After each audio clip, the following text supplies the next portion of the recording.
Welcome to another episode of Musically Zone Talks Boxing. Well, tonight we're going to talk about Keith Thurman, Mr. One Time. He going up against the Towering Inferno, Sebastian Fundora. Y'all know how we do around here. We sit back, we let it relax for a little minute. We're going to give enough time for people to start falling into play, and we're going to get it going. But until then, let me go ahead and give you something to roll with. Hydro Blow, one of my favorites. Let's get it.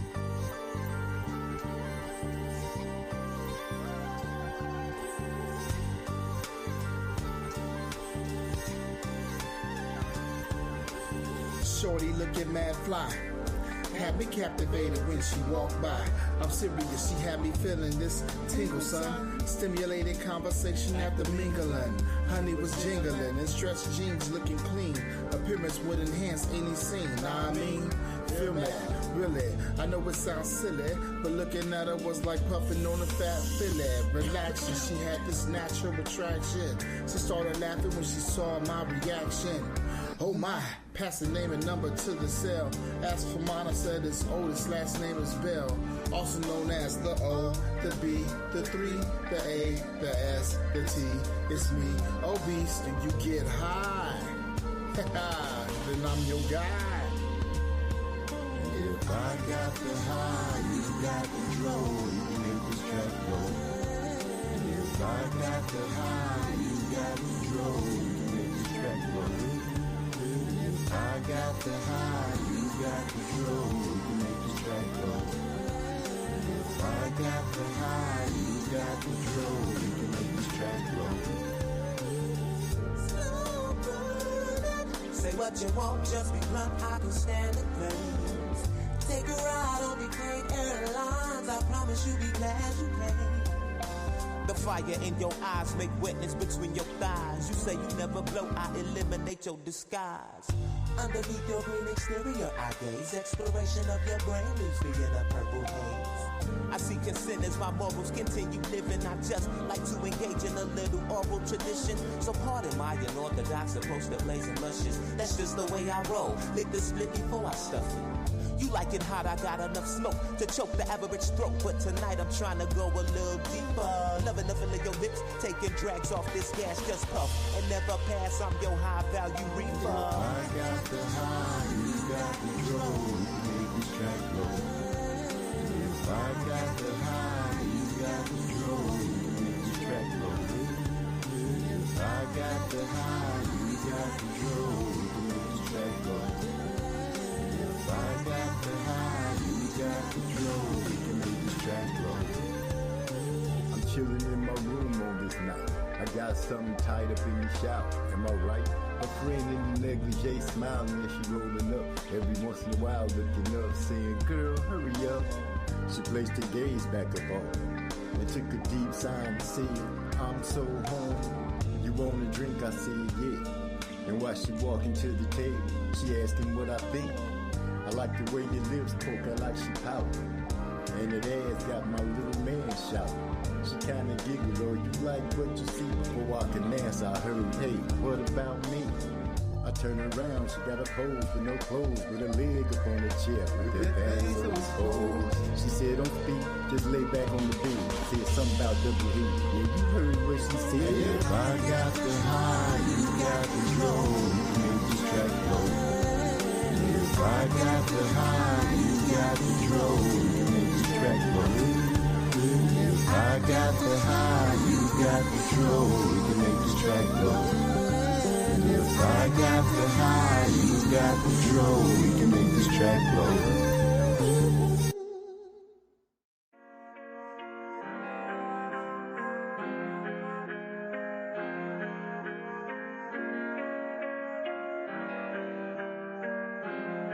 I tell them you can't get like me, yo man, ain't shit like me. Pack strong, hit like me, bro, can't sit by me. Gang, gang, beside me, we ride till we D.I.E. Bang, bang, don't try me, that fire always be by me.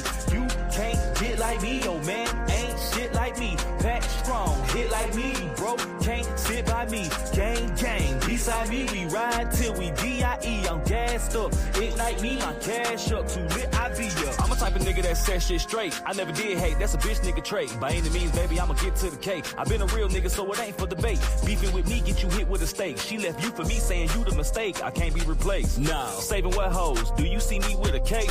I hustle from sun up to sundown. If a hater run up, he get walked down. We be up in that stick on who talk down. Reaching for my shit, 5-5. I be putting in work, I don't clock out. Talking dirty, you niggas get mouthed out. Shout it like how I kick it like Kung Lao. Cause these niggas be chicken, compound. I ain't wanna do it, but have to. I'm the shit like I live in the bathroom. Pull up, eat it, and dip, she fast food. Girl, let me show you what this cash do. I'm going nuts like the cashews. My name in they mouth with a bad move. Not a brokey, I go with a cash move. I'ma set this shit off if I have to. Hey. Niggas ain't built like me, bionicles, but you self-made. It's ironic though, you original, but you be copying. I'm by my coins, I got that sonic flow. Bruce Lee, Roy, bitch, I got the glow. Probably run a ticket up at Papa Do's. Call me Young Atomic, cause I'm about to blow, nigga. Pause, no homo, no homo. You can't get like me, yo man, ain't shit like me. Pack strong, hit like me, you broke, can't sit by me. Gang, beside me, we ride till we D.I.E. Bang, bang, don't try me, that fire always be by me. You can't get like me, yo man, ain't shit like me. Pack strong, hit like me, you broke, can't sit by me. Gang, beside me, we ride till we D.I.E. I'm gassed up, ignite me, my cash up, too lit, I be up. You can't get like me. Pack strong, hit like me. We ride till we D.I.E. My cash up too lit, I be up. Well, welcome, and welcome one more time. We starting off. Microphone check 1, 2.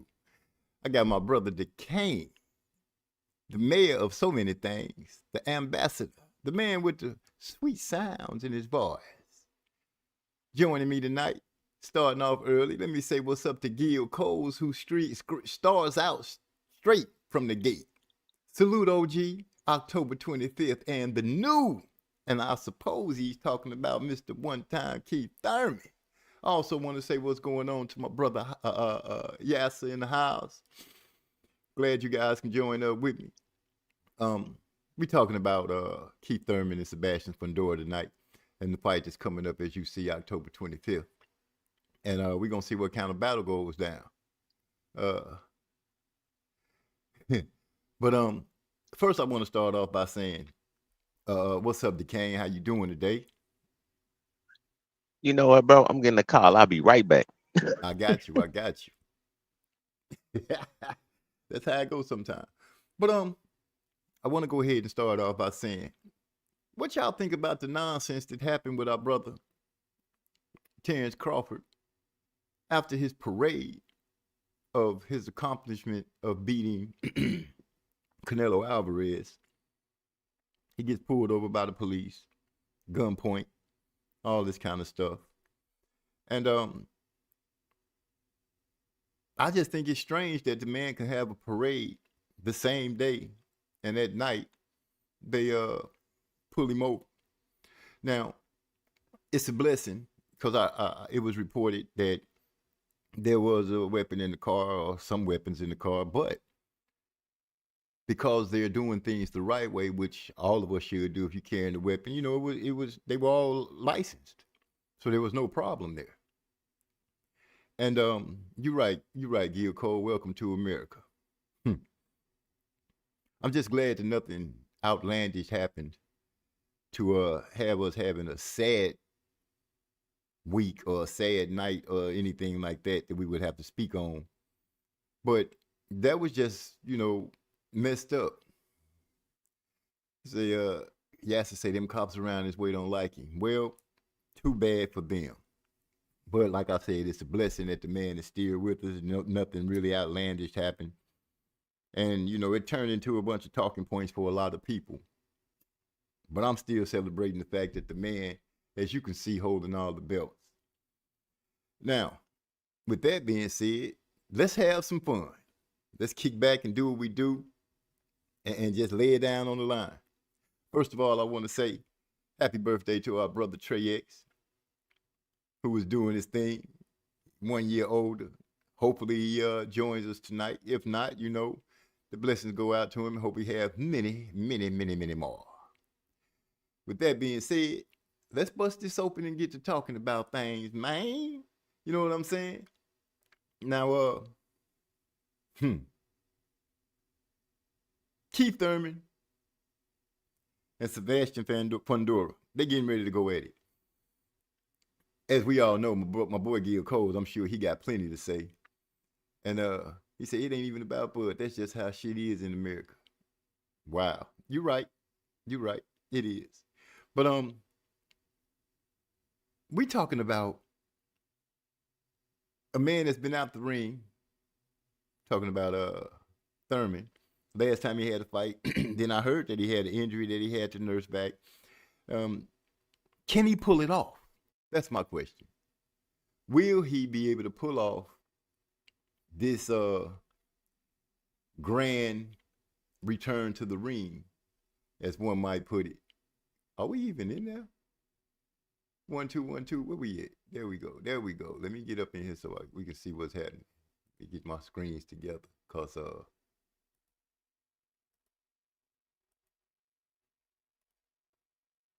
that's why I did that. Okay. Can Keith Thurman pull it off? Does he have what it takes to be able to go out there and stop Fundora? We talking about a man with reach, you know.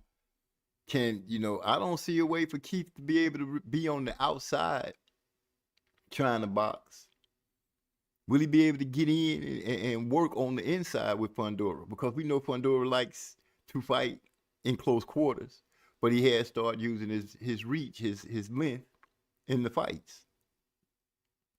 And he and his sister, I must say, have started to me to look like they are really getting comfortable in this champion role, being champions. And it's just a tall order for this man. I don't know, man. I don't know. I hate to have to say it, but I think my boy Thurman might be ready to take his second loss. Now, I know that might be sounding shocking to my boy Gil Coles, but it is what it is, and I got to say what the truth is, and it's the way I see it and what might be popping off. Will he be able to pull that off? That's a lot of work that he's going to have to put in getting inside on this dude, man. Getting inside. You're not hearing what I'm saying. It's a lot to get through in there. But maybe, he got what it takes. Gil Cole says, I think Keith has what it takes. His IQ, footwork, and punch placement will win this fight. Well, if you feel like his IQ punch, I have no doubts about his IQ. I'm pretty sure that Keith is a thinker in the ring. He's shown and has let it be known, at times listening to him speak, that he is a smart young man. And he knows boxing. And he has his footwork. He does move around. Got that jump in, surprising, almost like a gazelle punch, not quite. But he does like to surprise you with that. But he said Keith would be in and out like that burger joint. In and out burgers? Okay. Well, if he's going to be jumping in there, snatching in some fries and a drink and something like that every once in a while on Fundora, maybe that might be the keys to the win. But then again, is Fundora going to have the drive-through wide open? Or is he going to let the front door be open where Keith can come in and make an order? I have no idea. But I'm slightly thinking that it might be some difficulties up in there for that man to run up in there and try to get him a shake, some fries, and a burger. But, time will tell to see what really goes on up in there. We haven't seen Keith since when? When he beat up I can't remember the dude's name. Looked like I can't even remember the guy's name. Y'all gotta forgive me with that. He said if Keith Yasser said if Keith wins, I'll stop making jokes about his hairline from that day onwards. Wow. He said wait till AI join the panel. He will explain how Keith will win. Really? Okay. I'm gonna hold you to that. I'm sure he, when he finished that phone call, he'll be back in here to join us. Cause he gonna have to explain to me how Keith gonna win, how he gonna be able to pull it off. I'm having a hard time seeing it. I've been thinking about it for a little while now. And every door that I look in, every scenario that I pull up, I've opined on it for a minute now, and I'm not seeing it. I'm not seeing it. I'm not saying it can't happen. That's Brock Jarvis. That's who it was. Superstar boxer Brock Jarvis? Okay, he said. that was the last time we seen Keith out in the ring. Oh my gosh. And oh goodness. Oh, y'all give me 1 second. I got some background noise going on, and it's killing me. So y'all give me a hot second. I'm gonna bring something to y'all. This is D-Lo's jam. Here, keep it moving. I'll be right back. Don't worry about no problems, there's no problems with me. I don't need no ticket on my windows, everywhere to see. I keep moving, always keep these people in your sight. I keep moving, never know who's wrong or who's right. Don't worry about no problems, there's no problems with me. I don't need no ticket on my windows, everywhere to see. I keep moving, always keep your eyes on the prize. I keep moving, never know who's truly on your dead white boys, the dead ones get stacked up. When you walk into a strip club, tossing up watch, hoes act up. Niggas look strange, I know a strange back. You got a problem, you don't really want that. That alcohol got you thinking. You walked in, don't make me disprove that. Now I'm trying to let you make it, my nigga, just let it be. But that devil off up in you, so you gon' come fuck with me. Now I can make it home and you might not let there be new scripture. If you cross the line, I can guarantee that I'll let that be hit you. I don't worry about no problems, there's no problem worrying me. I don't need no tint up on my windows, everywhere to see. I keep moving, always keep these people in your sight. I keep moving, you never know who's wrong or who's right. Don't worry about no problems, there's no problems worrying me. I don't need no tint up on my windows, everywhere to see. I keep moving, always keep your eyes on the prize. I keep moving, never know who's truly on your side. I keep on moving like soul to soul, penetrate your mind, let your conscience flow like water from the aquifer. Liquid in your ocular and see your divinity. For the Hennessy, take a sip. Lyrical clip full of hollow tip. Got a mic with a firm grip when I spit. Have brothers documental shit. Niggas killing me with this mother shit that you hear. Ability to speak with clarity is so unclear. But I'ma need you to step your game up, cause if not, you a trump that's a lame duck. I'ma call you superhead cause the game sucks.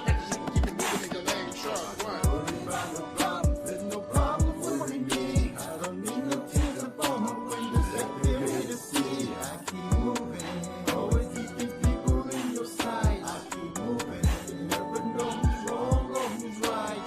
Don't worry about no problems, there's no problems worrying me. I don't need no tears up on my windows, everywhere to see. I keep moving, always keep your eyes on the prize. I keep moving, you never know who's truly on your side. Niggas killing me with this mother shit that you hear.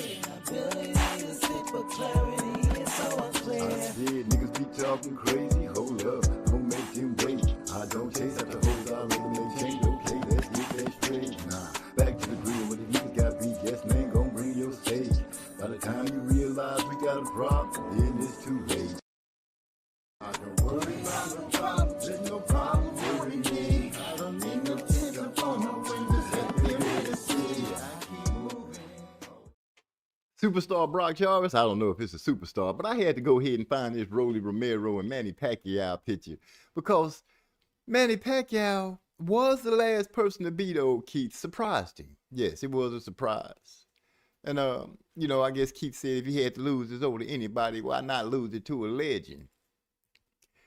Got Rolly Romero getting ready to face off with old Manny coming up, and I think they got it slated for, what is that, January? What is that, February of 2020? January 2026, my bad. And I don't know how that's going to go. Some people say that they looking for Rolly to get rid of old Pacquiao, but I don't think so.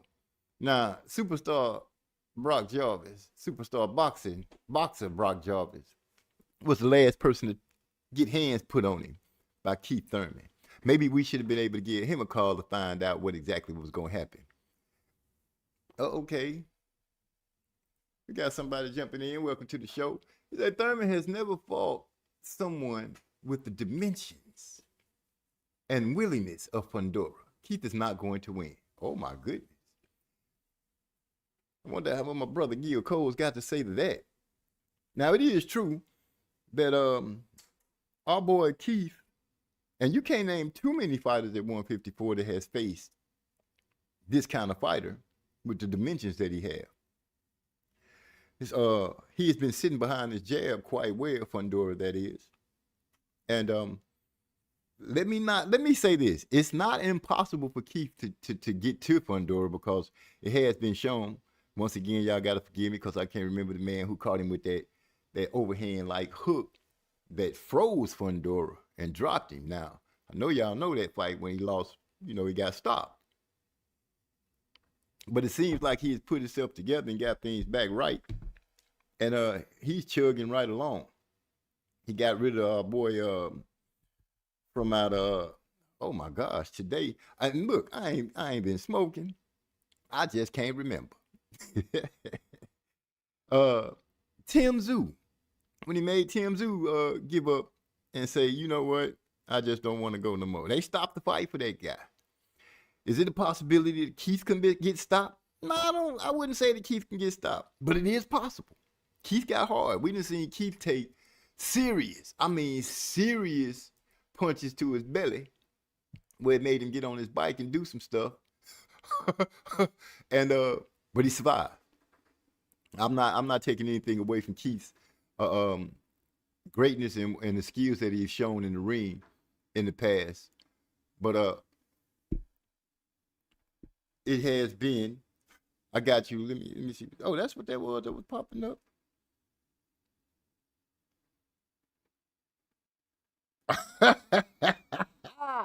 Okay.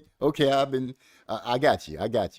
It has been, it is to my opinion that Keith has shown that he got the grit, the heart, he got some power, determination, things of this nature that would lead those to believe that Keith has a chance to pull it off. And thank you very much, Gil Coles. I seen that, man. I really appreciate it. Great move I appreciate that a lot. Gil Coles has put a little shine to the cash app and show me some talking points that I need to bring through. I'm gonna see if I can get them through. Jubanga 70 is in the house. I should have said his name the first time. He said this is going to be Thurman's second fight at 54. But how often you think Thurman has been in the gym? Well, you know what? I won't say that Keith is not a guy that's a gym rat. I don't really know for sure because he has those tendencies to disappear for a minute, and I don't know if he's that guy that you look up and say he's constantly working. But what I can say is at 147 we never seen him out of shape, overweight or anything like that. 154 when he fought Brock Jarvis, he looked decent. He looked well. He didn't look like he was having any problems. What the hell is that to keep beeping in my ear? He didn't have any problems or anything like that. He seems that the rest that seems to come up on him and takes place for him while he fights seems to do him good. So it's a possibility that he can come in and look real fresh and ready to go. Like I said, he did take care of Brock Jarvis pretty handily and without any flaws in that fight. He got a stoppage in that fight. He put Brock on his ass, actually. So it seems like the reflex and stuff like that is still there. It doesn't seem like he's slipping too much on his speed. Like I said, there's no question about his heart because we've seen him take some serious punches in the breadbasket in the midsection to the body that hurt him. But he's smart enough to get on his bicycle and move around until that pain subsides and he gets back right to work. I'm looking forward to seeing the fight because I would like to see exactly what he's going to bring to the table. He talks a good game. What the hell is that? Am I tripping? I keep hearing something beeping in my ear, but I ain't seeing nothing going on. Is somebody trying to get on? Maybe I'm just tripping. It is what it is. But anyway, like I'm saying, I haven't seen anything to say that he's declining. But then again, we talking about him going up against what is Fundora 6'4", 6'5". Whatever the case, seeing them standing up against each other, which I don't have any pictures of it to show, the height discrepancy is ridiculous. I didn't realize how small Keith was until he stood up on that chair to face off with Fundora. But you got to give him props and credit for, one, getting this fight made, for two, signing the contract, and three, saying that he's ready to go. If he goes out there and take care of Fundora, he will be the new. Unfortunately, Thurman will become Fundora's biggest name in his career. At this point in time, yeah, because Keith is a bigger name than Tim Tszyu, for sure. Tim has gotten derailed by Fundora twice, just straight derailed. The first time, you know, a lot of people thought that the elbow played a big factor in Fundora winning the first fight in that bloody match. But then when they came back the second time, Fundora proceeded to show that, or to prove that it was not a fluke when it came down to him taking out Fundora. The best thing I can give for Keith right now, over the long span that he's been out the ring. Is somebody trying to get in? What the hell is that? Y'all gotta forgive me. I don't know if I'm tripping. I'm hearing something beeping in my ear, but I'm not getting what it is. I don't know if somebody trying to join, join or what. Yeah, that's what I'm saying. What is that? I don't know. Yasser. Yeah, he gonna be. You say his biggest. Wait, shoot. Yeah, for Fundora is gonna be his biggest name. You hearing it too? That BB. I don't know what that is, man. I don't know what the hell that is. I ain't gonna trip about it. It ain't gonna bother me. It ain't gonna bother me. Keith's gonna have to be on this boxing game. He gonna have to come out there and do what it do, make it pop off, make it happen. That's all I'm saying. You know, he gonna have to go ahead and box his ass off. Getting inside, getting to the outside. Can he get in there and work on tenderize Fundora's body? Because he got a lot to work with, seeing that Fundora's height is the way it is. He's so tall and lanky. If Keith can get inside, get up under that jab, protect himself when he's inside, because like I said, Fundora, for as long as he is, he can get off good leverage body inside shots. You know, his uppercuts work well, his hooks work well. For him to be so long, this man is a formidable opponent, and he's a champion. You know, they say when you become champion, you get 10% better. Isn't that the rumor? Can Keith deal with that? Will Keith be able to handle that? Only time will tell. And like I said, I want to know what you guys think. Did I leave the link in the chat? Remember Keith's Achilles heel, his body shots. Yes, we've seen it. We've seen it. Fundora's going to do what his sister done. Oh man, a week or two ago, she beat that girl up. She beat that girl up. But that's what I got when I was saying that I feel like the Fundoras have slid into a happiness and fell into that spot of being champions. I feel like they're really growing into being champions, and they making it happen. And I think Fundora is going to have to come on out there and do what he does with him. How many other crows? He said, how many orders of crow will you need? He talking about Jabanga 70. I don't know, man. But he's right. Keith Achilles heel is body shots. Pacquiao hurt him to the body in they fight. If I hear that beat one more time, just one more, I'm going to lose it. I'm straight gonna lose it. It's driving me up the wall. Are y'all hearing that? Or am I tripping? He say, crow for what? I'm being realistic. Well, all I can say is Keith got a tall drink of water in front of him. I'm not gonna bash Keith too much because, like I said, he has surprised us. Not that Brock Jarvis not taking anything away from that win, but not that Brock Jarvis is the biggest test, but it was a good. I could say it's a decent tune-up fight, a decent acclimation fight for 154 for him to get ready. But take your hat off to Keith for saying, I'm going straight from Brock Jarvis to the likes of Fundora. And I'm not saying Fundora is some whirlwind pyramid of beat your ass, but lately he has been doing his thing. And he could make this, as my brother Trey X would say, he could be that emergency fighter that Keith is going to have to deal with when it's all said and done. When it's all said and done, who's going to be standing at the end and screaming? Who's going to be standing at the end with their hands raised?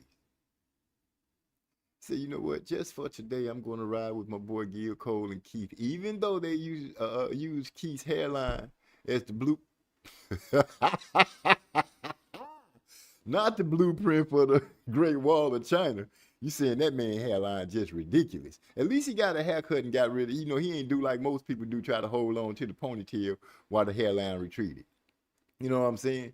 Right. Thurman is going to keep it real and get stopped. Oh, my boy. Jubanga is really going in on Keith, man. He's saying he's going to keep it real, which I respect Keith, one, for taking this fight. I really do. At 154. He could have chose to try to fight somebody else, try to get a easier touch.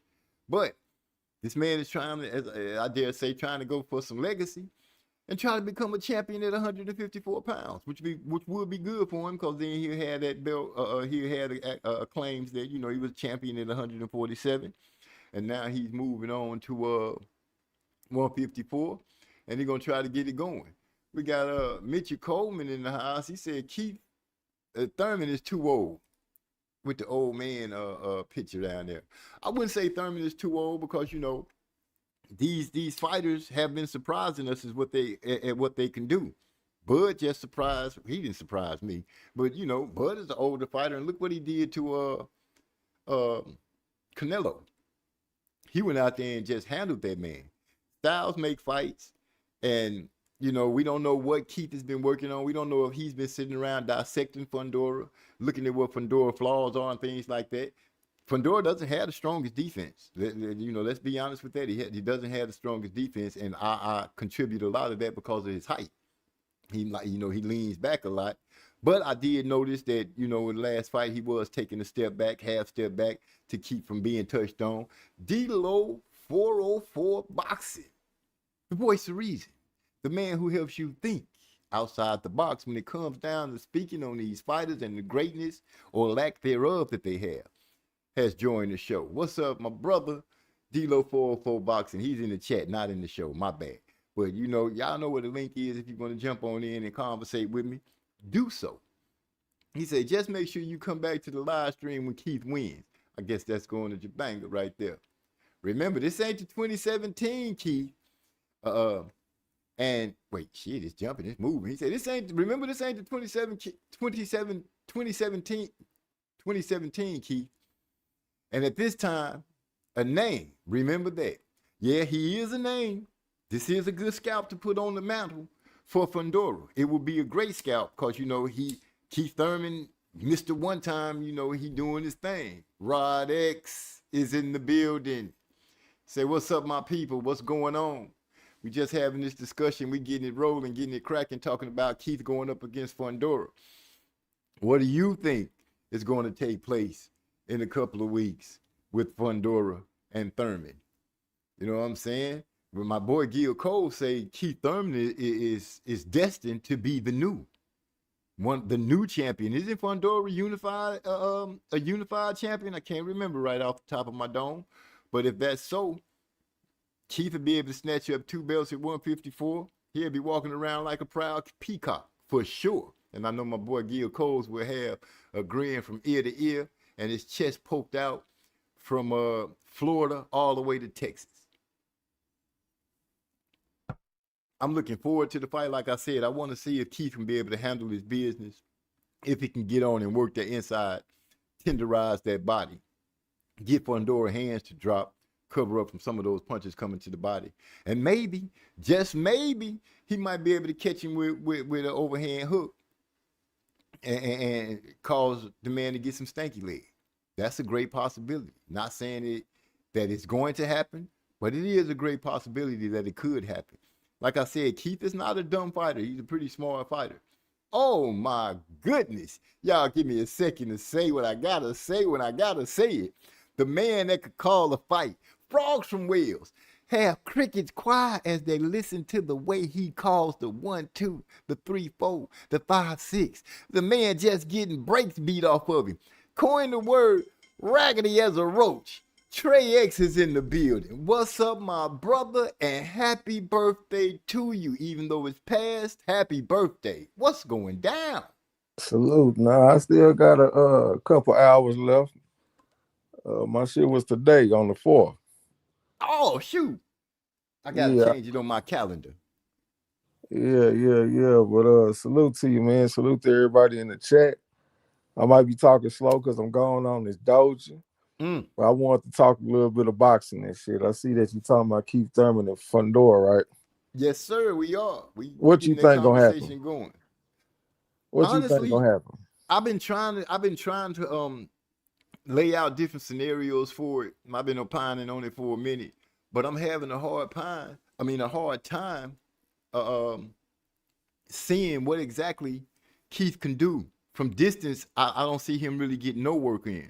So I'm thinking he's going to have to be able to slip up under the jab and get inside, tenderize the body, and keep moving. But Fundora has been showing that looks like he's been working on being able to cut the ring off. And he hasn't been too much letting people just ride him on the inside in his last fight that I checked him out in. So I'm looking for Fundora to put up a great, a good offensive performance against Keith. And dare I say, like D-Lo say, it could be a late stoppage. Yeah, I think he gonna kick Keith ass. I think he gonna beat the brakes out Keith, man. Salute to my nigga Gil Coles. He sent me a little something for my birthday and shit. But I got to keep it 100, man. This man is about to get the brakes beat off of him. Square business. I mean, he going against the towering inferno. This is a straight up emergency fight. As soon as you get in the ring with him, he can hit you from anywhere. This dude Keith Thurman, he getting up there in age. What is he, about 36, 37? I think that's the right ride. He ain't been the most active. He ain't fought on the high level. His last fight, he fought Brock Jarvis, and that was without the coach that he had. That had him looking kind of good. I don't know how they stopped working with each other, but they don't work with each other no more. I can't think of the guy's name from Australia. But he wasn't shit anyway. Brock Jarvis knocked him out. Not Brock Jarvis, but what's the southpaw that come from Australia that knocked out Montana Love, and plus he went out there and beat the guy from Cuba, and you had me scared to bet against him, Matias and shit. Leon Paro. Leon Paro knocked the motherfucker out in 1 round, so that ain't shit. Keith Thurman ain't getting no real work in there. Iron sharpen iron in boxing, man. When the last time his iron been sharpened? You know what I'm saying? This motherfucker Fundora been going through the gauntlet a little bit. He fighting Tim Zoo and shit like that, covered in blood. Motherfucker done got stopped. I can't remember the name of the dude that stopped him, that Iron Man that hit him with that left hook and knocked him out. He done bounced back from that and got a title. And they say once you get a title, you get 10% better. He came back in the rematch and looked outstanding against Tim Zoo. He the hotter fighter right now. He the bigger fighter. He the one that's been in the mix. He the one that's been going through the ringer. Keith Thurman been playing flukes and chilling. Well, he said he don't play flukes no more. He done broke them all.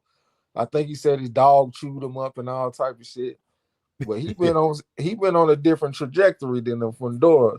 And then they building a family legacy right now. His sister knocking motherfuckers out. They ain't trying to let each other down, man. Them big, friendly-looking Fundoras will go in there and drag you to hell.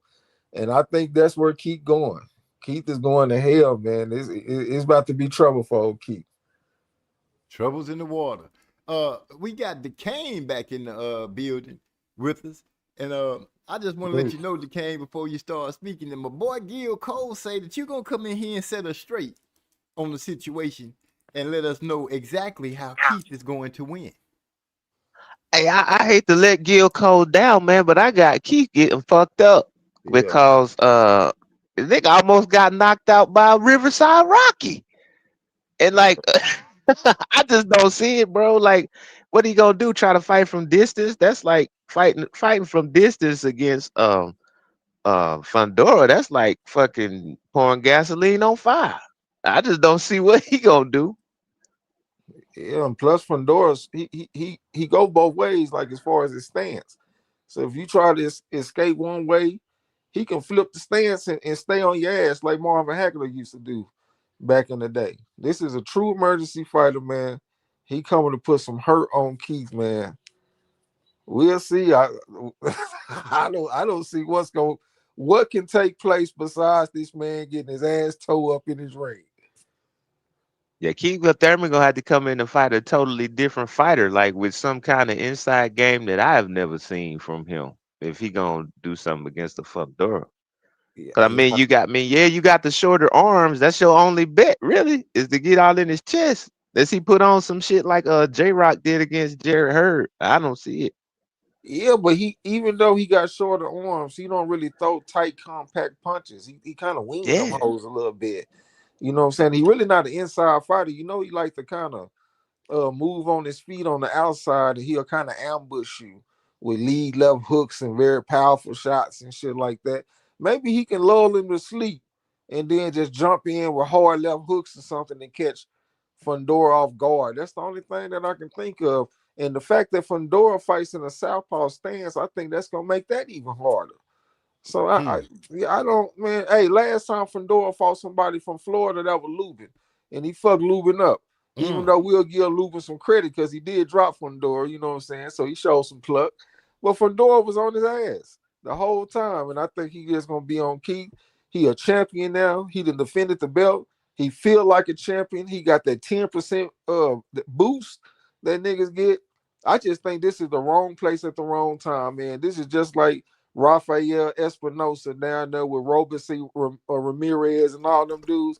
Man, it's just the wrong place at the wrong time for them dudes. hey, let me ask, do you think Keith Thurman is better than Erickson Lubin? You know me, I look at the scale and all that kind of shit. I got them very close on the scale. I know like last time I ain't gonna say last time, but I saw him fight a smaller southpaw in Pacquiao, and it didn't seem like he really just had that fight, that style figured out. Maybe coming down the stretch, he looked a little bit better, but now he got a big southpaw motherfucker, the biggest in the division. This dude 6'7". Man, I just think it's just gonna be hard on him, man. I don't know, bro. Yeah, I don't see what Keith got for him. D-Lo D said I sound like them dudes comparing talking about Bud getting rocked by Gamboa 100 years ago, but I mean the difference here is like Keith still fighting at the same weight class. Bud was at 135 when he got rocked by Gamboa. So I mean that's the man that put on weight, can take a punch better. But shit, Keith's still at 147. No, Well, he Nah, at he this a 54. actually. Yeah, 154 fight. This a Oh, yeah, he, okay, 154 okay. fight. yeah, he had the Brock Jarvis fight at 154 already. So Oh, okay, okay. yeah, but Well, that I ain't guess it's a shit. little different, but it ain't that much different. Yeah, I'm about to say that ain't shit. That he might as well have to fight against one of us at 154 because Brock Jarvis, Brock Jarvis, without that coach that he had, he like a heavy set white dude. I can't think of his name. Without him, he ain't shit. With the coach, he barely above shit. So yeah, he done barely stuck his toe in the water at 154. And now he going Yeah. up against an anomaly at 154. We can go the next 50 years and we might not see another Sebastian Fundora, 6'7", and you weighing into fights at 151.8 and all that type of shit. He ain't even barely making weight. He is under weight by what? 2.2 pounds and all this type of shit. You know what I'm saying? Yeah. So he clearly making weight without the problem. Clearly. Have we ever seen a fighter like Fundora at 154 before? And I Keith mean, I Thurman, haven't. I haven't. And Keith Thurman ain't that big. He's like 5'7". We done Yeah, the seen them height stand next discrepancy is to each other. ridiculous. Yeah, this is David and Goliath, and we about to see if David can pull it off, man. But I put my money on Goliath. D'Lo say Keith will out hustle to a point of victory, if not a late stoppage. This is what D'Lo 404, the voice of reason, is put into the chat. He say Fundora will habitually fight inside, still leaves you opportunities to clip his ass. This is true. I can't remember the dude that stopped him, but like you said, he came back, he bounced back from that loss and became champion. He put hands on Tim Zoo because, like I had said earlier, you know, it was a bloody battle in the first one. A lot of people felt that the elbow was the problem that helped him squeak off to that win. But he came back and showed that the elbow cut was not the problem. He actually made Tim Zoo corner and team quit. He got that So 10% boost. It's just like when Rafael Espinosa, when he beat Robert Ramirez. The first fight was a majority decision.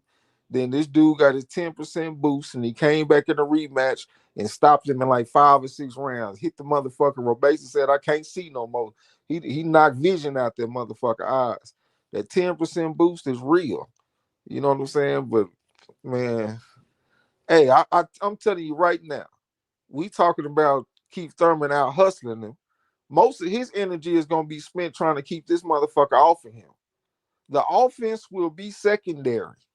And if he do get in and get some good work off and try to get out of there, guess what? This man's arms are long enough to hit him anyway. Keith facts. Thurman, he might be, let's say he used to engage in a single round in 3 minutes. Let's say he used to engage in 20 times in 3 minutes. They're just throwing a number out there. But against this motherfucker, you going to engage 30 times in the round. Because he's so big, he always in range to engage with you. You know what I'm saying? And another thing, shit, my mind just went blank. I forgot what the fuck I was about to say. It might come back to me. Go ahead, bro. One thing that I noticed about Keith that I had said when he fought Pacquiao, he likes to pull straight back.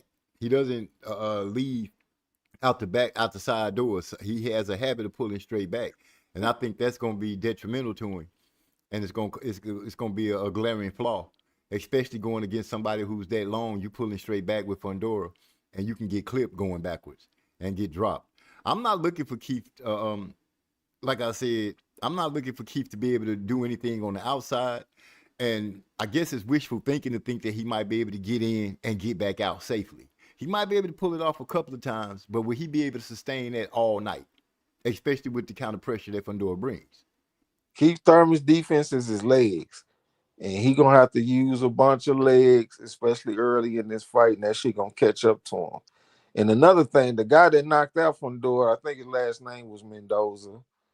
I can't remember his first Yeah, name. Brian. Brian Mendoza. He is one of the premier Iron Men in all of boxing. He's one of the toughest motherfuckers that you will ever see. He has a chin that he believes in, that he's willing to hang around in the pocket with you looking for an opening. I don't know if Keith Thurman got that type of toughness where he can just wade through the waters, take shot after shot after shot looking for his shot. I don't know if he a type of guy that could take 3 to give 1. Because Mendoza like that. Mendoza take 4, 5 punches to give you 1.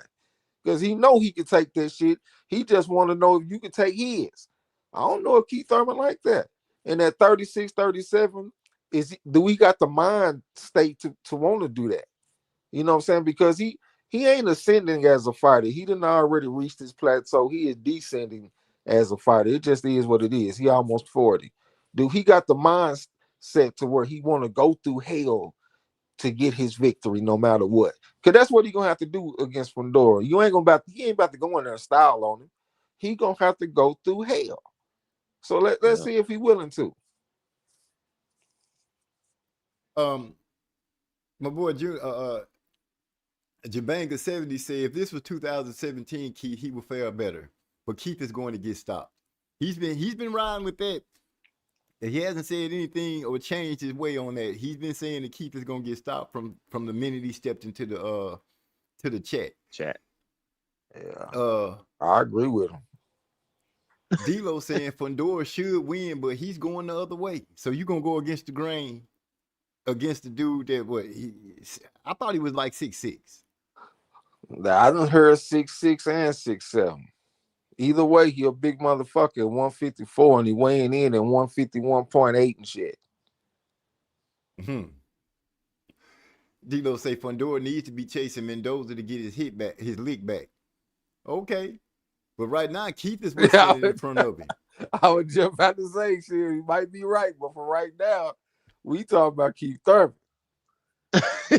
Hey, D-Lo just going against the grain because I'm listening. I ain't seeing the chat right now, but it don't sound like he got a hell of a breakdown. Like when me and him was going back and forth on Ndongo, we wasn't going back and forth like we at each other's throats and shit. Hell, when me and him debate, we be helping each other with our points and shit. We be helping each other remember shit and all that type of shit. But I give him the edge. I think he made a stronger case than I made. But he ain't up here making a case. Why is he in the chat? Why are you not on the panel making a great case? This is the voice of reason. That's how I know he really ain't believing in what he's talking about. He just down there wanting to be different. He want to dare to be different. That's all it is. I guess you heard that, D-Lo 404, voice of reason. Come on in here and state your case and stand up and give us some understanding about what Keith Thurman gonna do. Not only that, I sling out a word to Gil Coles. Gil Coles, you are the #1 fan for this man, Keith Thurman. Let us hear your voice and your reasoning of what this man is going to be able to do. Because I'm hard pressed to be able to give you anything more than if he can get inside and tenderize the body and get out. But I don't see it. He bags straight back, and I believe bagging straight back can get you caught with something that'll always put you down on your butt. Tox. Is he a prolific body puncher, though? Do y'all know Keith Thurman to be a prolific body puncher? No. I don't. I remember he had a fight against Julio Diaz or something like that back in the day. That's when he was just at his absolute peak. And he did hurt him to the body and shit in that fight. But that's the only fight that's really standing out to me, that he just had a vicious body attack. For the most part, I see him head hunting out there. Shit, and he going to be punching up at this dude right here. That's going to take away from the power. But when the last time he got a knockout, besides Brock Jarvis, I know he knocked him out, but before then, when was the last time he went out there and knocked somebody credible out? It's been a minute. Because I remember somebody saying he ain't one time no more. He just, he just fighting now. And, dang, I just lost my train of thought. Oh, here it is. Even though he knocked out Brock Jarvis, they were a lot closer in size as far as height, length, reach and stuff like that. This ain't that. This like Mount Everest that he about to try to climb. Oh my goodness. Well, look what the captain drug in. The man who has been telling us that Keith Thurman is unstoppable, our brother Gil Coles, has joined the channel. And he got the moniker on his name as The New. What's going on with you? Salute. What's happening, fellas? What's going down? Shit. Well, you know that boy. Man, listen, man. I ain't convinced that Fundora is gonna be using that. He had one fight where he started using his jab in that last fight with Zoo. So from what I see, he like to fight on they. Yeah, you hear Spence back there. Tell but Thurman and Earl to be quiet, man. But he like. Do y'all see that he got the tendency to try to fight at these dudes like height? Like he don't fight like a tall, like he's 6'6". You know what I'm saying? He fight at their level. Like he try to dip down and fight at their height. I don't see him. I'm telling you, I think Keith gonna knock this dude out, bro. He definitely gonna say. I understand what you're saying, but me personally, I see the danger in a fighter that's big like Fundora. They give up their height sometime. I know it's smarter for them to fight behind their jab. But like if we look at Jared Harris, for example, when he was at his peak, He didn't fight behind the jab and fight smart. He stepped two motherfuckers and brought the emergency to him. I see that in Fundora. I see that in Rafael Espinosa that I keep bringing up. We can go back in the day and look at Sandy Sadler when he was out there beating Willie Pep and all them motherfuckers. It wasn't about being behind the jab and being technical. He's stepping to you and bringing the emergency to you and putting punches and making you work and just keeping the pressure on you at all times. And even if you do break through and knock him down or something like Lubin did, he gonna get right back to work soon as he get back up and just put you right back in the blender. You remember how he did your boy Lubin, and that's your Florida brother. Yeah, he fucked Lubin up. But Lubin ain't Keith, man. Without no Lubin, jab or none of that shit, he fucked your Lubin ain't boy got the up. footwork though, man. He ain't gonna be in and out like Keith. I think Keith still got his legs on him. You know what I'm saying? He showed he still got some power, you know. And I think he gonna be smarter than Fundora. You know, I like Fundora. One thing about Fundora, he ain't scared to trade, and that's why I think he gonna get fucked up. You know, I think Keith is gonna get him in there to trade some punches, and Keith gonna land one on him, one or two, or maybe four, like he did Brock Jarvis. It's gonna be a 6'6" Brock Jarvis in that goddamn ring. Watch. I feel you, Man, man, but these jokes. Hey, look, I think like when you look at him fighting behind the jab that one time, I think it's a couple ways to look at that. We can say, oh, he did it one time, but at the same time, that's something he done added to his game because he used to be like this super emergency, like Trey be talking about. But then he started learning how to box a little bit, and so now he got that under his belt. Because of that, that's why I just don't see what Keith gonna do with this man. But Cause he if can box you or he can bang with you. Like I don't know. Keith just ain't got no answers for that. if he don't get that, if Keith can get him, if Keith can get him to not use his jab like that, if he can take that jab away from him, he gonna resort to what he usually do, like stand and he try to fight on the inside. I think Keith gonna be in and out and gonna. I think he gonna catch him with something. okay, let me I ask think. Hey, y'all this. how do you think Keith can take the jab away from him though? Uh, why you gotta Uh, ask these technical questions, man? Like, Okay, while he pondering that, let me bring let me something to y'all ponder, man. attention. Let me ponder a little bit. Yeah, while he pondering, let me bring something to your attention. Okay, so the fight that I saw Fundora use his jab the most in was in the first Tim Zoo fight. In the rematch, I didn't see him using the jab as much. I thought he got back to the old Fundora. And that in that fight that he had against Tim Zoo, the first fight, I thought he put the least amount of damage on this man besides the cut from the elbow. But if you just look at the punches, I thought he put the least amount of damage on Tim Zoo that I see him put on most guys. But when he went back to the old Fundora in the rematch, he obliterated this man. You know what I'm saying? So for me, if I was in the ring with Fundora, I want him using his jab. I want him fighting conventional. I don't want this motherfucker stalking me like a woman on a Lifetime movie all day, and I'm in emergency, breathing hard, using my legs all the time, trying to limit the amount of times we engage and all of this bullshit. Because that's what come with that type of style. This dude is tall, he got long arms, and he can hit you from anywhere. You damn near always in range to be hit by this man. I want him bringing that. I want him coming with a jab if I'm in front of him. Because that's a lot simpler to deal with than a motherfucker just swarming you with all of these punches and shit and making you work for 3 minutes every round. You working and working and working. That's tough, man. Yeah. That's why I be bringing up them type of fighters, them Sandy Sandlers and all that kind of shit. They can offset your skill with they frame and they work rate, they intensity, endurance. All of that shit can nullify skills to a certain degree. Yeah. and Hey, one of going y'all back. niggas sound like y'all got a hamster wheel or something running or something. Y'all hear that shit? Yeah, I hear it too. That That might might be be Jill. me. I'm out. Yeah, I'm outside. Oh, that's crickets. Oh, that's the motherfucking Okay. crickets out here. Oh, that's what that is. Okay. They Not trying a to tell they hamster trying to tell they trying to tell Gil Coles that's what it's gonna be sounding like after the fight.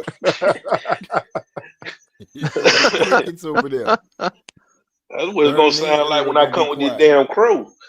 When I come with these plates of crow, that's what it's gonna sound like. Bro, I that's see you. one plate of crow that I am not concerned about receiving. I promise. This is the safest that I've felt a long time when it comes to some crow, brother. This man said he going to Sam Club to pick up the crow. So We you ain't Yeah, I go gotta and picking get a buy up him a lot no of crow. it, horse. man. I gotta get it in bulk. You know what I'm saying? I gotta get a case Nah, of wings. bro. I would hate for you to waste your money. You done bought all that crow for it to sit up and spoil. You ain't serving that crow, brother. I'm telling you. Him, Thurman, and Spence gonna be eating it. Hey, You he might a well damn get the fan grill though. ready. He is a damn fan, a stomp damn fan, like supporter. Like he a loyal supporter. I will give you credit for that. But this is not a good spot for your boy, man. And I do respect him for taking the fight because I think he know what time it is. It's so time so for an who ass next? whooping. Who next if you win? He If you have his win, pick. you know, He have his pick. I actually want to see him fight Boots. I want to see him fight Boots. Boy, you want to get your boy fucked up, don't you, man? Yeah, I want to see him fight Boots.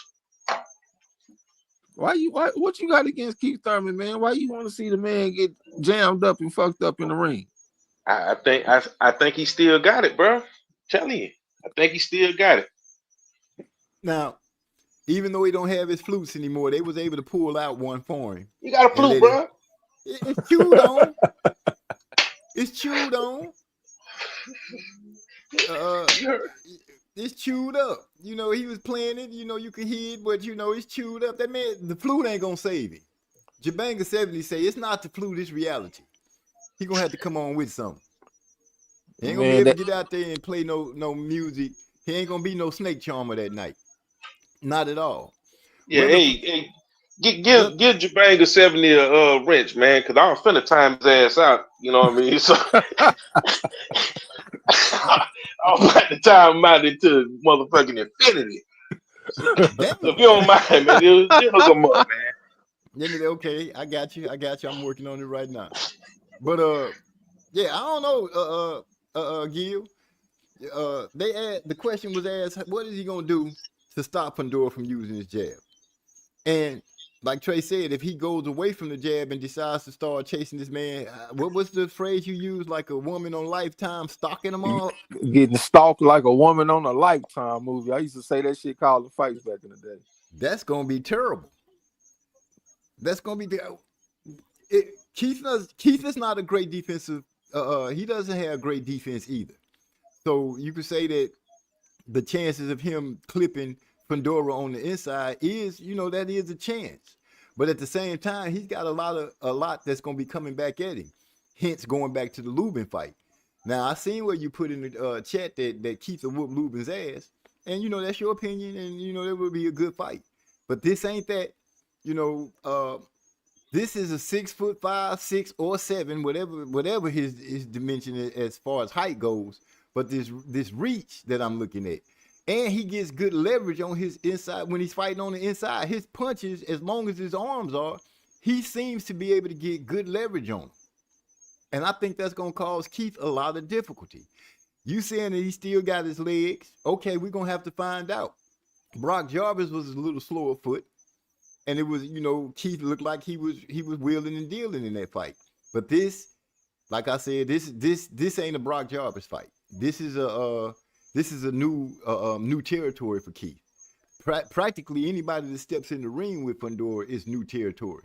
But Keith is the one that stepped out, giving props for taking on the fight. But how is he gonna deal with all of that? These are the questions that His movement, man. I'm telling you, his movement. He ain't finna just stand in front of Fundora like that. How long can he do that though? How long can he use his legs like that? For 12 rounds? See, That's what I'm I say saying. by 7 rounds. I think he gonna knock him out in 7 rounds. It's gonna take 7 Man, rounds for Keith to knock this dude out. So we you done seen Too saying somebody smart. trying to run from him because that's exactly what Lupin did. Tried to use his leg. You just can't stay away from him though. Yeah, you can't stay away from him. And I'm not gonna let you keep disrespecting Lubin like that, man. Lubin to get on Keith ass. Yeah, Lubin been in the fire too, nigga. He went out there and beat Jesus Ramos and a few motherfuckers while Keith been on the couch. Now I will give Keith some credit. When he played his flute, he did a damn good job. And I think the Kane left a comment on it. But I think that's the only win he about to get in this situation, nigga. His day that he played the flute, he did good. Everything else he about to lose, brother. I'm telling you. He might win the talking contest and the build up too. But outside of that, bro, he ain't about to win nothing in his ring, brother. It's over with. Now, when I saw them at their conference and press conference, and they was doing the face off, you know, Keith was being a little jokey. Kind of reminded me of what's his name that couldn't get fights that was with Eddie Hearn for a while. Oh, Andre. Yeah, he was kind of being a little goofy like Andre. And this don't really mean nothing, but Fundora had a look like, oh, you playing with me. He had a serious look on his grill. You know, he looked like he gonna be coming in there about his business. And if Keith come in there half stepping, because you know, when it was with Pacquiao, he was like Pacquiao arms too shorty, little T-Rex arms and this and that. You know, he was joking. He was too jokey. And I'm getting that same feeling from him now. He might be excited that he's getting ready to get this fight and there's some belts on the line. But go out there and be jokey, and you're going to get your ass knocked out. This could be the first time that Keith go to sleep or stop. I hate to see this man get bust up and his head all swole up, looking like a peeled orange. Yeah, I see him getting the corner stopping it. Because Fundora really ain't got one punch knockout power where he just sleeping motherfuckers with one shot. But he can beat on you and beat on you and beat on you over several rounds. And, keep getting up there in age. I think his corner won't want to see him going through that. And I think they're going to throw the towel in and stop the fight for Keith. I say KO 9. That's my prediction. RTD 9. Man. Now you saying now y'all saying Keith got some quit in him. I ain't saying he gonna quit on his corner. I think his corner not gonna. I think they gonna do their job, and they gonna pull their man out that oven because it's gonna be hot as a motherfucker off in there, and that's gonna let him keep his pride and shit. He ain't quit. His corner threw the towel in. They made the decision for him. That's what I think gonna happen. An informed decision of, hey man, it's enough. We just not gonna be able to climb this mountain. You might get halfway, oxygen start getting thin. You know, you climbing Mount Everest, the oxygen get thin. You start running slow. Is he training in high altitude? You know what I'm saying? I'm looking at Keith in every dimension that I can for him to get a win, but I'm just not seeing it. I'm not seeing that at all. La Deedon joined in tonight. She said, MZ, OMG, forgot you go live tonight. And she started giving, she's saying hello to everybody in the building. Hello. I just want to say I appreciate Gil Coles, man. I appreciate your faith in your boy, your willingness to stand beside this man despite this impossible task. Yeah. I don't think it's impossible, bro. It ain't impossible, man. It might not be impossible, but it's definitely daunting. It's a daunting task. Who would y'all say is the better finisher, Keith or Tim Tszyu? Well, apparently Tim Tszyu ain't the better finisher as of late. Yeah. When the last time besides Brock Jarvis, until Brock Jarvis came along, who was keep stopping though, bro? He ain't stopped the motherfuckers in like 2017 or some shit. I mean, he fought some killers. He fought killers. He didn't fight all killers, man. He fight that boy. He fought Porter. He fought goddamn Danny Garcia. Danny Garcia. But okay, what about Riverside Rocky? Okay, he beat him. I understand, but he ain't stop him. What about the guy Mario Barrios? Man, you seen how Barrios looked after that fight? I understand, bro. He fucked him up. He ain't stopping these guys. Barrios, he fight Tank, get stopped. He fight Keith, go the distance. I mean, Keith was just a little out of shape, man. He was a little rusty. He was rusty. Keith just had a fight earlier this year. He good. That's and he been go to? Yeah. Tell you, man. I think Keith ready for this fight, bro. I think he ready for this fight, and I think he gonna fuck him up. I say KO 7. It may go. I don't think it's gonna go the distance though. I think he gonna stop him. Cause I think Fundora gonna be there to get hit.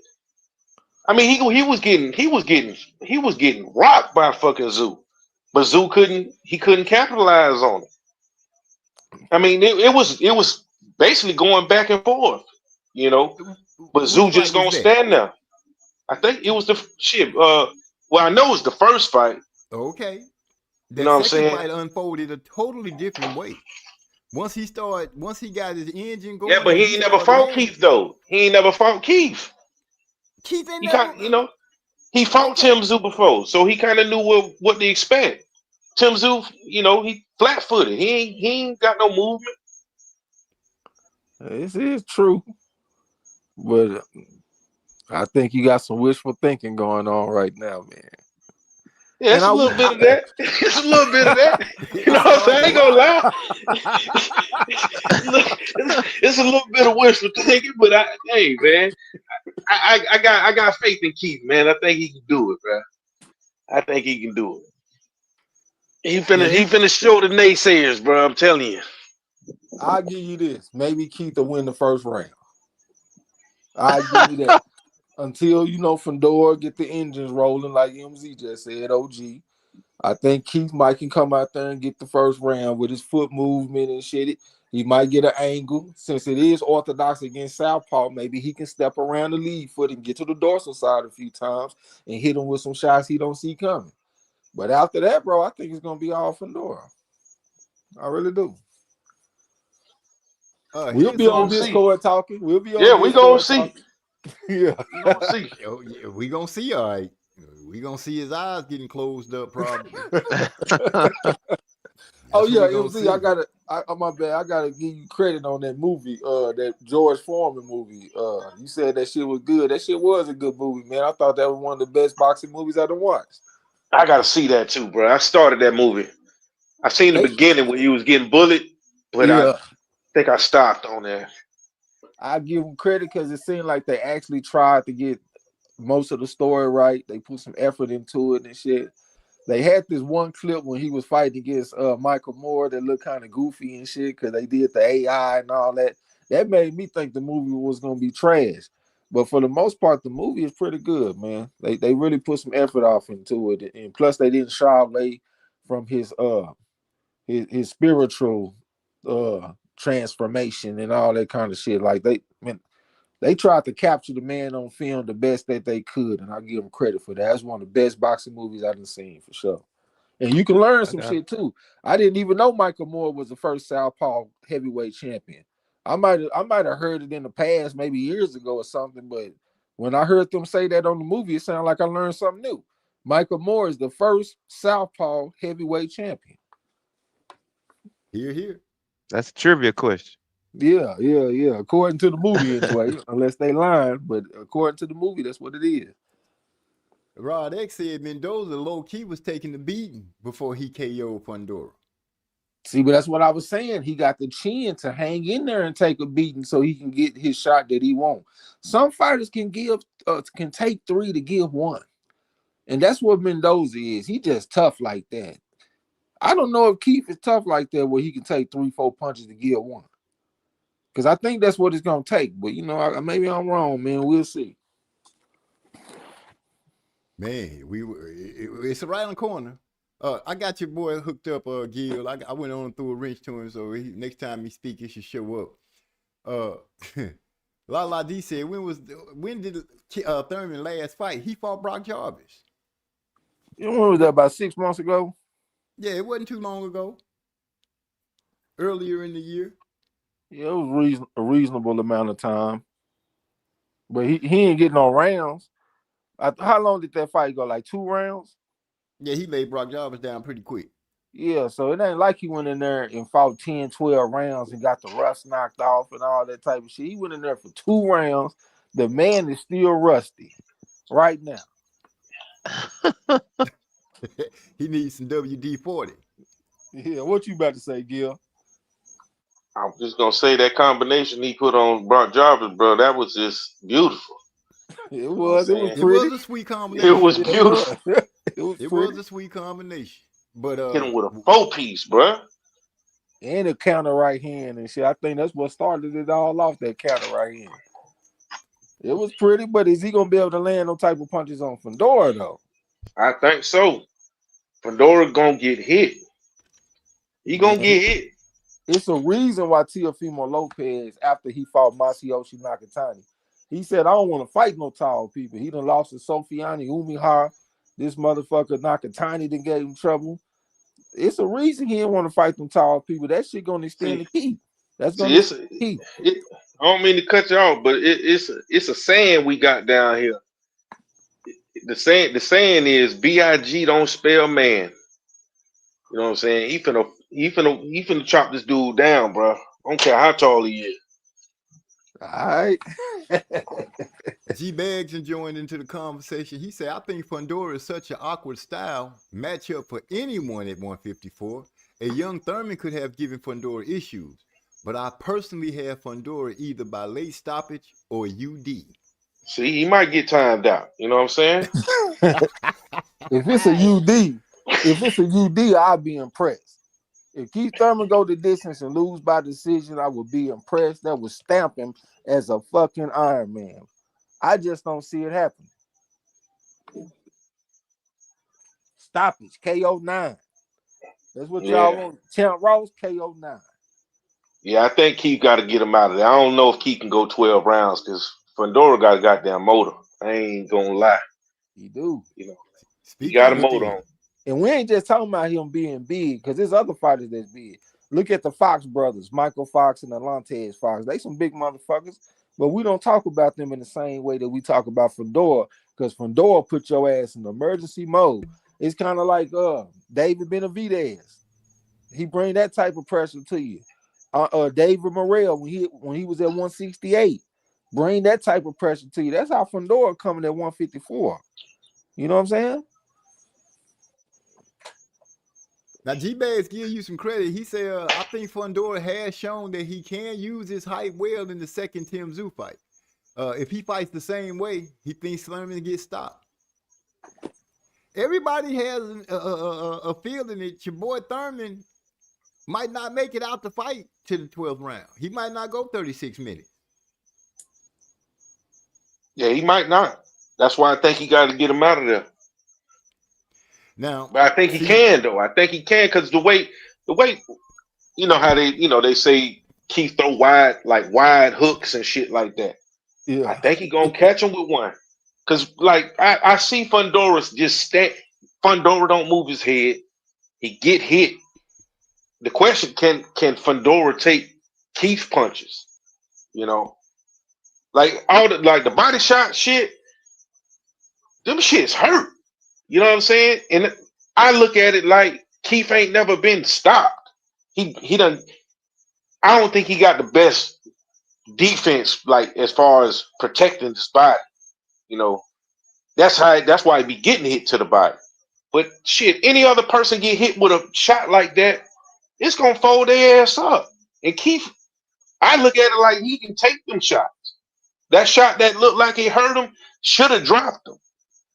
But he pushed through it, you know. Like a lot of fighters, I'm not sure if Keith has mastered that southpaw stance.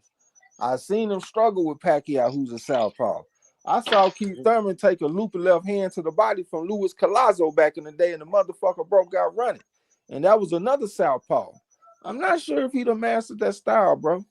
And we gonna find out if he has or not when he fight this guy right here. What happened to Collazo? He quit on the stool, but he could have. I don't know why he quit. He could have continued, in my opinion. But it ain't like Keith just went out there and solved the puzzle and beat the brakes off of. The man quit in the corner, bro. He put the bees on him, bro.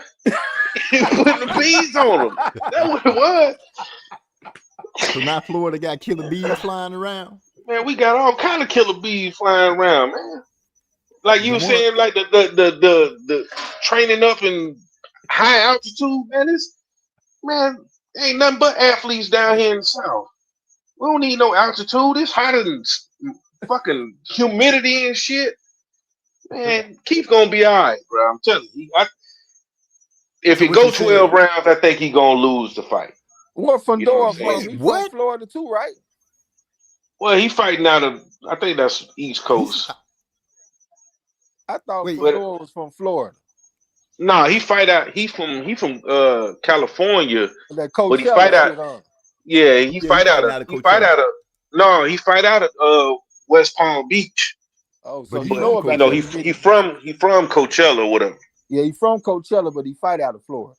Yeah, So he know about that humidity and all that kind of shit. So Keith ain't even got that yeah. as an advantage. Fundora got that same shit because that's where he fight out Nah, of. nah, nah. But Keith from here though. That's the thing. It's Oh, different. okay, When you okay. from here, it's different. You got to be literally from there in order for the heat to affect you in a Exactly. positive way. Exactly. Oh, So the only okay. way that you can play in Green Bay in the winter at night is if you're from Green Bay. Or you You got to be can't. from the north somewhere. You got to know what cold is and shit. This You know what I'm nigga. saying? You got to know how it feel. You spend your whole life down here. It's different. Yeah, I got you, bro. But I hope I hope he don't get hurt, man. And if he do get hurt, I hope they get him to the hospital in a timely fashion so the doctors can get to work on him and make sure Yeah. that he pull through. Because I think he got a beating coming his way. yeah, I think he do too. But you know, if it go left, yeah, he might get his ass fucked up. If he go But right, he might get fucked up. nah, I think he gonna get him, bro. Telling you, I think he gonna get him. I think he Well, been in shape. I ain't seen him fat. You know, he every nigga, time I seen him, he been in shape, bro. hold on, bro. I can't let you get away with that. On When the the last court, time we seen Keith fat?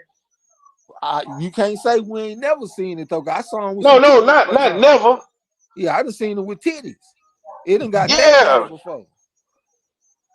Not milk yeah, but jugs. I would say ever since the Pacquiao fight, I ain't seen Keith look look super heavy. You know, face all fat. Dude been in shape, man.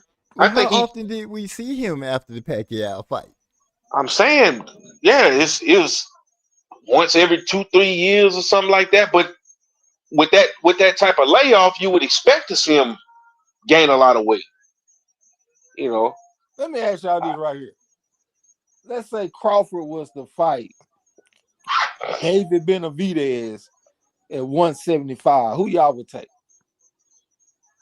I gotta take Benavidez. I think Crawford got a better chance of beating Benavidez than Thurman got at beating Fundora. I Crawford don't in know the about that. mix. Crawford is a special fighter, man. I don't know if Thurman a special fighter, bro. He ain't showed me special. He showed me very good, but not I don't special think, though. but like Fundora, that special. I don't think he He that. I think he. I think he a great fighter, but I don't look at him like he's some unbeatable. Like I think Ortiz will beat him. You know, I give him complicated. If that would fit the conversation, Fundora's a complicated fighter as far as facing him. I don't even think it's that complicated because he Mm. don't fight like he's 6'6". You know, I don't think it's that. I don't think it's some type of enigma, some type of puzzle to figure him out. He go. I don't think he got enough. I don't think he that smart in the ring. He like a big, tall pressure fighter, and I think boom, Keith is.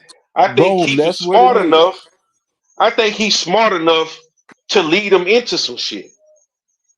I remember when Saddam Ali fought Jaime Munguia when didn't nobody know who Munguia was. And folks was thinking that Saddam Ali had action because everybody was saying, well, Munguia ain't nothing but a big pressure fighter.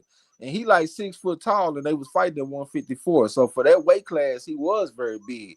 He went in there and blew that motherfucker out, man. I could give you example after example where you got the big, tall pressure fighter that come forward, throw a bunch of punches, give up his height, not fighting off the jab, and just bring pressure and throw combinations. And I can give you a lot of examples where they go in there and whoop ass.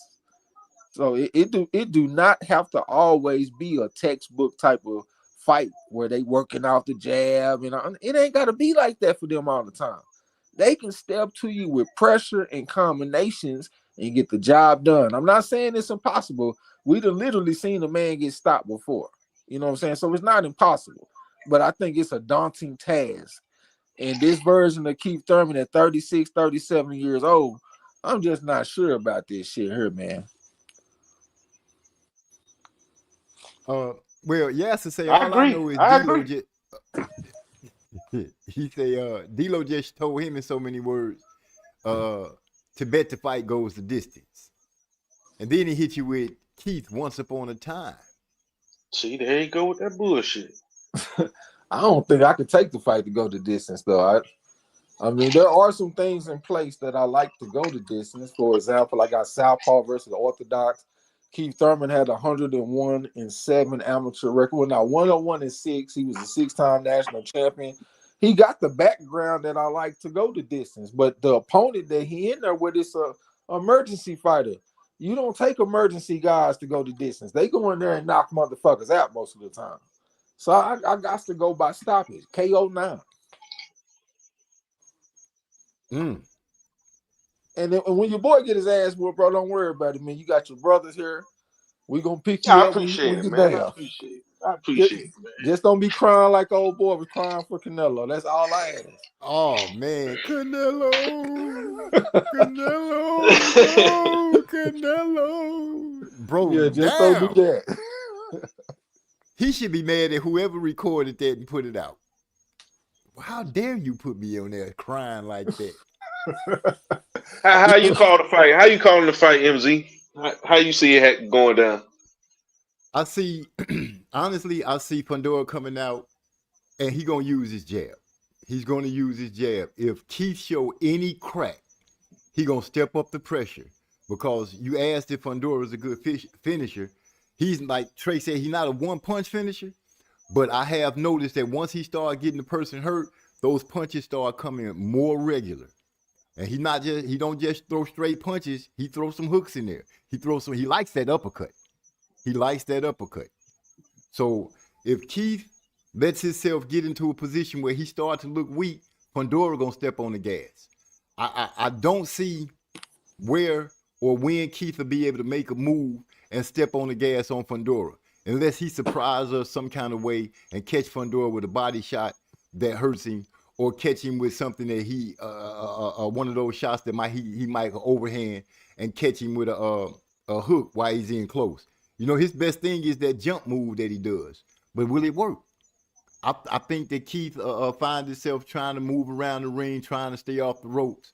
Fundora doesn't have to take a lot of a lot of steps to cut off the ring. He has shown that he will he will keep you in distance. It only takes him one good slide left or slide right. He's capable of, like Trey said, switching up on you. You going left, he can switch up the stance to make you go back right, and vice versa. So Keith has a tall order of one, trying to stay safe, trying to stay out of range of something coming to him. I just see Keith getting beat up. Okay. And then if you look at it like in a macro perspective, look at the Fundoras, the way they moving right now. They like a moving locomotive right now. Like you get in front of them Fundoras right now, your ass might be in trouble. You might be getting stopped. Them motherfuckers building a little legacy for themselves. You know what I'm saying? Sister and brother, they both anomalies. You don't never hardly see fighters like them in boxing, as tall as they are, fighting at the weight classes that they fighting at. And not only that, they get in there and get and put work in and get you out of there. I just think it's the wrong place at the wrong time for Keith Thurman, man. I wish he could have got another fight against a more manageable opponent. At least I would like to see Keith Thurman if he would have got like 10 hard rounds in, so he can just shake that rust off and feel like one time again. It would be perfect if he could have got like 10 good rounds and ended it with a knockout. That would have made him feel like one time again. I don't know about this shit here, man. Oh, Big Bro done stepped into the building. What's up, Big Bro? My favorite producer, Manny Draper, Texas Timbo. He in the OG. house. Salute. Got there kind of late. D-Lo say IQ, experience, and athleticism. I guess he's saying that's what's on the side of Keith Thurman. What I will say, because Gil Cole said that he doesn't picture Fundora being that smart, but I found it pretty smart that when Lubin had Was it the Lubin fight when he got rocked? He was smart enough to take a knee in order not to take punishment to get himself a breather and get his head straight. So to me, that's a marking of a fighter that has some kind of wit about himself. And I won't take away his smarts as far as being in the ring.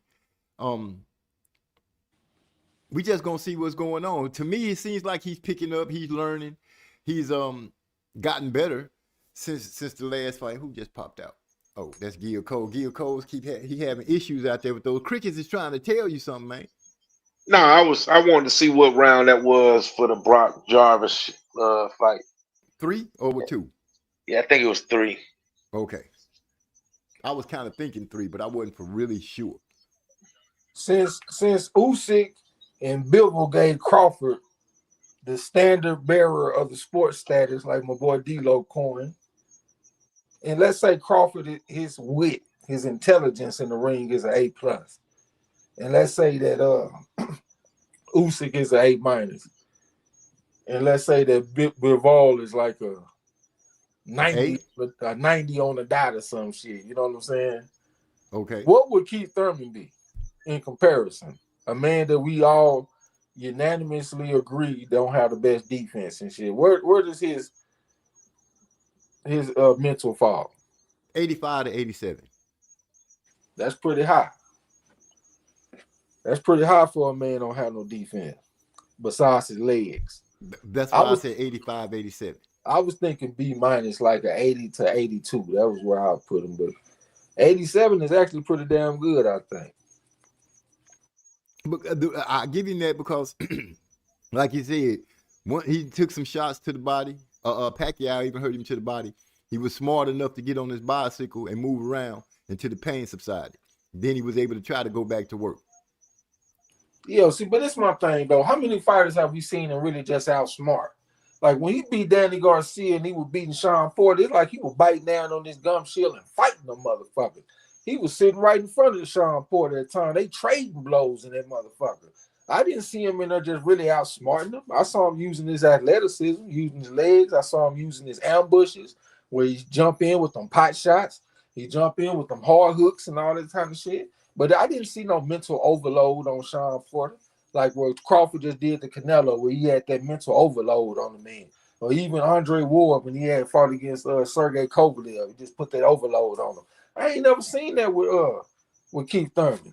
I just saw the athleticism. I saw the pot shots. I saw the hard hooks he was stepping in, but never mental overload on his opponent where he just straight up he knew what his opponent was going to do before he even knew he was going to do it. I ain't seen that from him. Great point. I think this is going to be the fight we see that. All right. I don't think Fundora.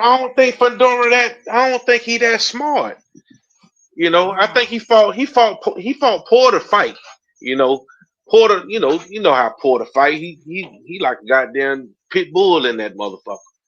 And I think that was like I ain't gonna say like an ego thing, but I think that's why he was like, you know, he'll train, and I think they knew each other too. You know, I'm not sure if they fought in the amateurs, but I think they was familiar with each other, and you know, he just wanted to fight that way. But with this dude, you know, this dude being tall like this, he gonna have to, you know, bring his IQ to the ring.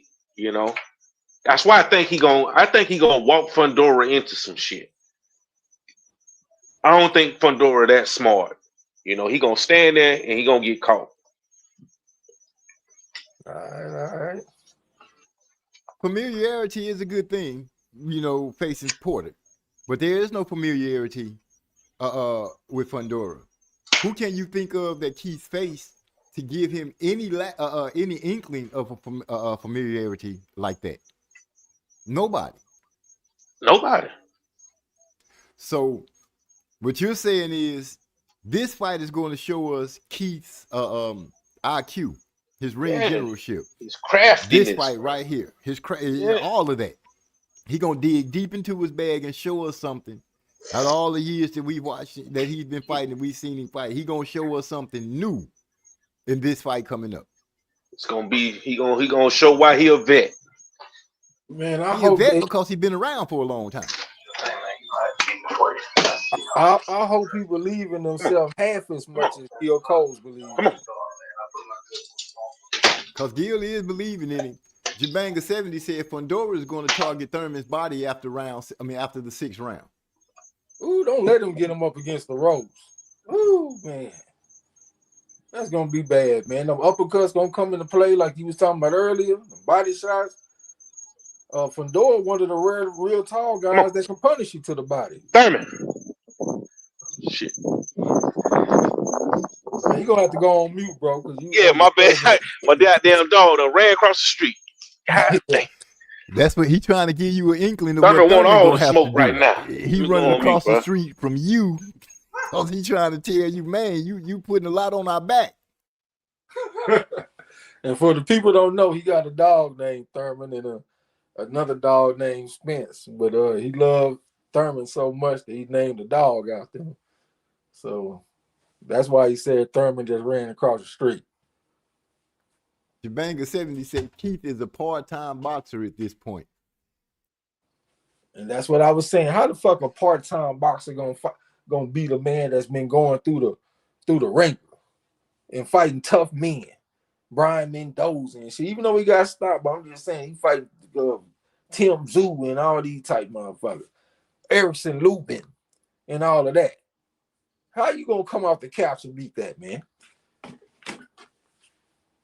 It makes sense because, like Jabanga 70 said, going from Brock Jarvis to Sebastian Fundora is different. That is not the same cup of soup. Exactly. What is it, Gil? Back. Yeah. Hold on. What you said? Say it again. I was just saying we heard them crickets back chirping, nigga. So we know that you back on. What you got to say? Damn, I lost my. Like I say, man, I think. I don't know how many times I gotta keep saying it, man. Like Keith, I think he gonna outsmart the dude. You know, Fundora gonna be there to get hit. Keith may bait him in to trade with him, and just gonna catch him with something. You know, he ain't gonna have to bait too hard because we know Fundora like to bring pressure. He likes to fight close. And that's where he gonna get fucked up. So that's where he gonna get caught. You taking Thurman in the Champ Ross too? KO 7.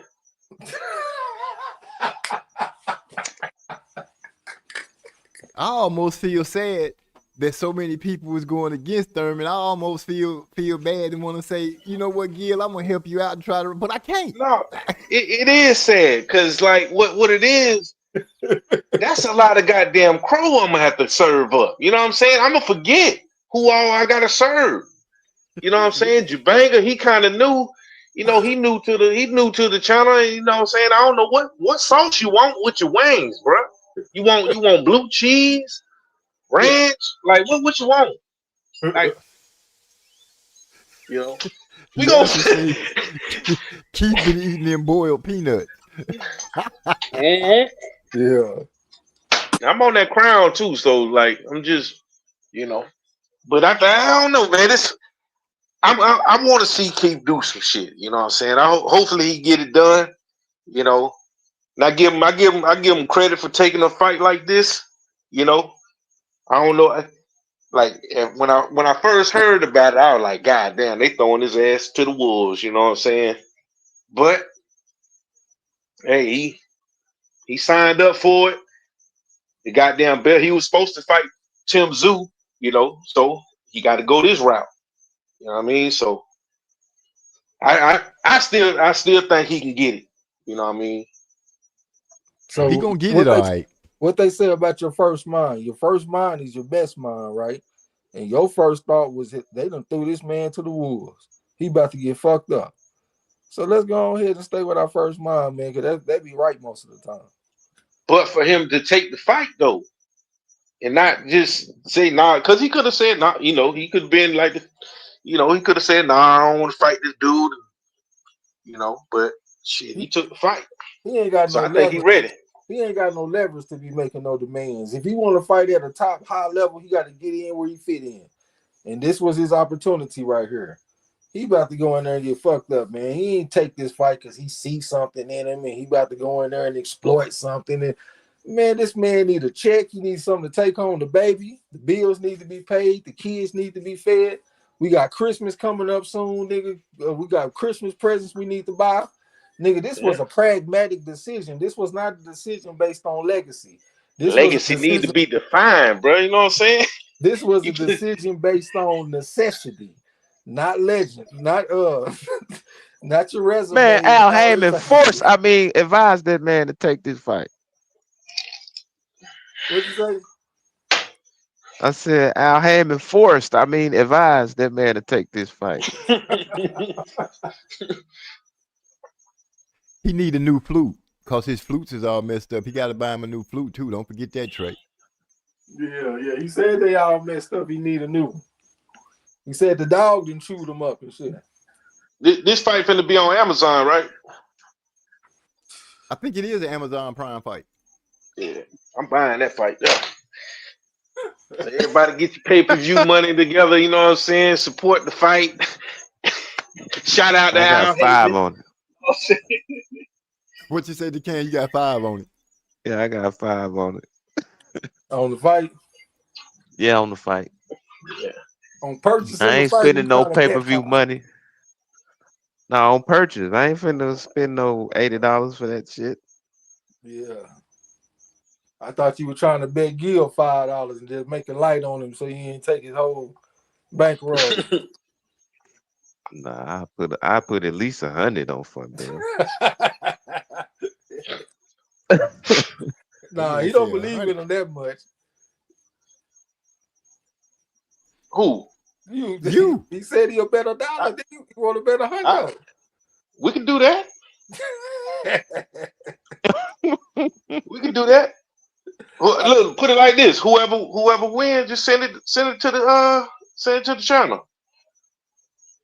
I can send it to the channel. 100 to the channel, to the MZ channel. I can talk you up on a good payday, MZ. No matter what, you can't lose unless it's a draw. Not the dreaded draw. And I will put it to the channel. Y'all know I'll do that straight up. Thank you. We locked in, right? I need you to just 5 or 10 though for sanctioning fees. Just win for win. Now, just keep winning. Fundora winning. I ain't talking about it. I don't want to get like I call for a knockout and he don't get the knockout, and you know what I'm saying. So just win for win. Straight up on the money line. All right, I'm with it. Jabanga 70 chimed in again earlier. He said Sean Porter was Thurman's biggest win. And then he said that he don't have Birmingham no more. The motivation factor is different. I think that's what you were talking about, Trey. He don't have the same trainer anymore. Rod X said Paul Williams was a tall pressure fighter. Oh yeah, they said the same thing about him. He give up his height, and the motherfucker was effective in whooping ass in that ring. Until he ran up against the boy. Who? What his name is? Knocked his ass out. Laura was the first person to beat him, huh? I'm talking about when he got it, Sergio Mora, yeah. Oh yeah. I'm tripping. Yeah, Sergio. It was Sergio Mora. No, I thought he had a Sergio. What the fuck was that dude's name, man? He used to play soccer and shit. Started boxing at 21. I didn't know it was Mora. I just remember. I don't think it was him. That's the dude from the Zone. Yeah, that's the Latin Snake, right? Yeah, it wasn't him. Yeah, no, it was Sergio Martinez. Martinez, I think. Yeah, he hit him with that looping left hand and put my boy to sleep. But still, he was a very effective fighter to be a tall, rangy guy that didn't rely on the jab and shit. He brought the fight to you, emergency. And they wanted Mayweather. He was just 6'1". Yeah, he was just 6'1". This dude even bigger. Jabanga is turning into your nemesis. He said, but Keith never fought a Paul Williams kind of fighter. Exactly. Take his wrench. Not take his wrench. I just gave it to her. Now you want me to snatch it back? That's cold blooded. Yes, to say don't fuck up the TV after Keith lose. Yeah. You should set up a camera just so you can go ahead and celebrate. Just have it rolling through the fight and record yourself celebrating or not. You know what I'm saying? Send it to us in the Discord. We won't put it on the channel. You can just throw it in the Discord, and we'll gladly we'll laugh a little bit. But like I said, like Trey said, we're gonna help you get back up. We're gonna warn you. We're gonna tell you we told you not to do this. Now come on in here. Let us put some ice packs on you. Get some alcohol. Help you get it together, and hopefully you'll be all right. Yeah. Cause Keith ass is in trouble. This ain't no easy thing. La D say, when I get my kitty cat, I'm naming him Demetrius. After Andre. So everybody naming their pets after somebody, huh? Big bro say, no shit, Thurman. He got it bad. Bro, you going for Thurman? Moody Trayweather to slid in. Don't let Gil Cole talk you into that, man. Stay out of that, OG.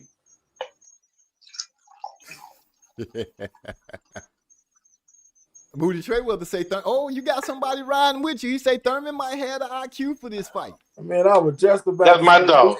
That's my dog. I was just about to tell him come talk some sense in the Gil, and he come in with all that. Man, come on, Moody. Don't be setting our brothers up for failure like that, man. Don't be giving them a false sense of security and shit, man. This man ain't got nothing, man. Don't give him no false hope, no false confidence. That's we got to keep it real and tell the truth to our brothers. You know what I'm saying? Okay, Lala D said, wasn't Gil Coles the one with all the jokes when Andre lost to Benavidez?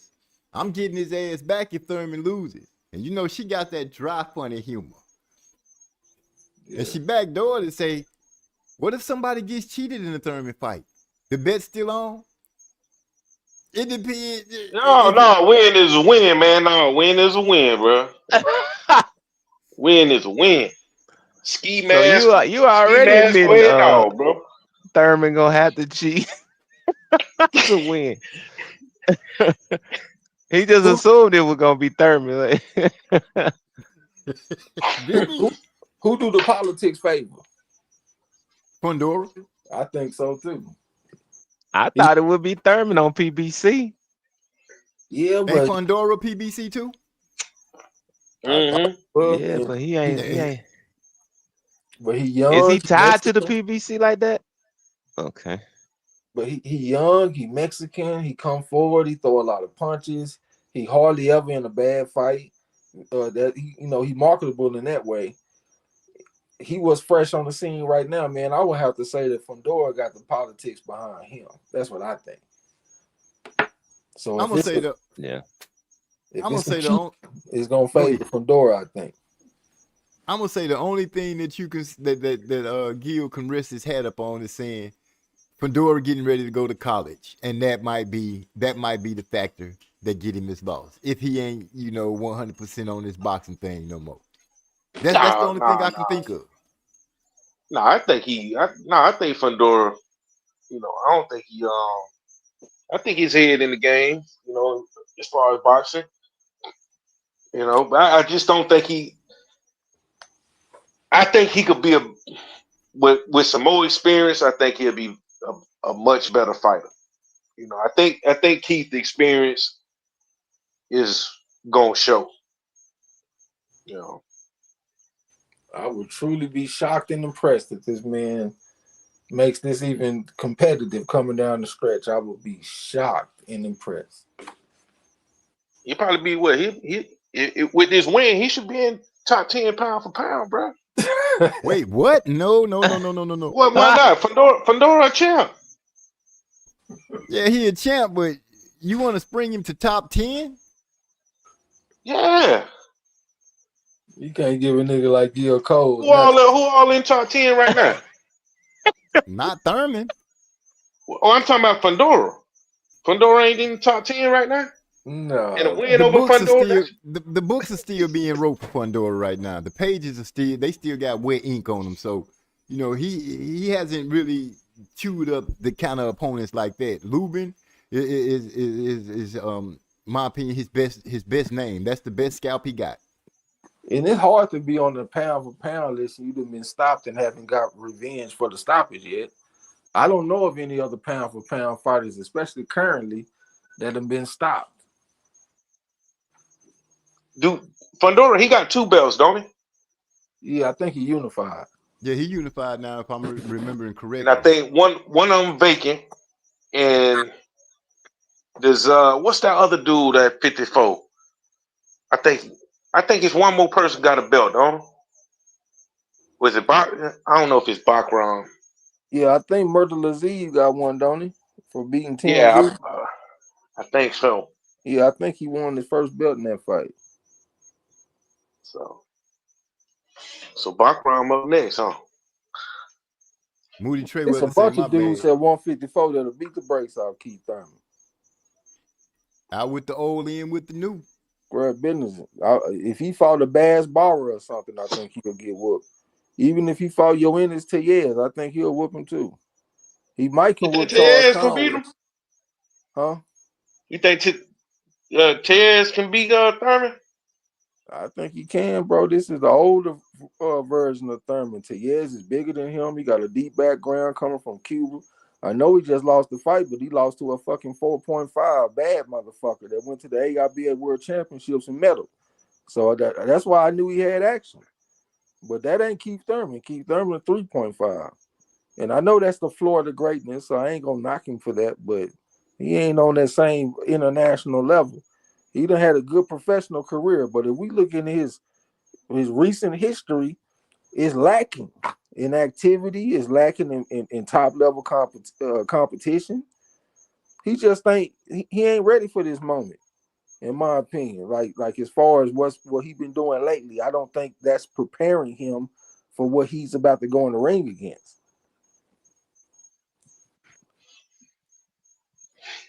Big bro said, boy, that crown him MF. I don't know if he talking about crown that Gil drinking. That ain't no excuse, man, because I had a birthday shot of Crown, and I'm over here talking coherently with some sense. You know what I'm saying? So we ain't gonna even blame the alcohol this time, brother. Hey, today your birthday or tomorrow?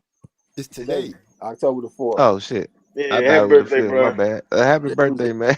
Yeah, appreciate it. I just did something yesterday because I knew I was gonna be gambling and shit all day today.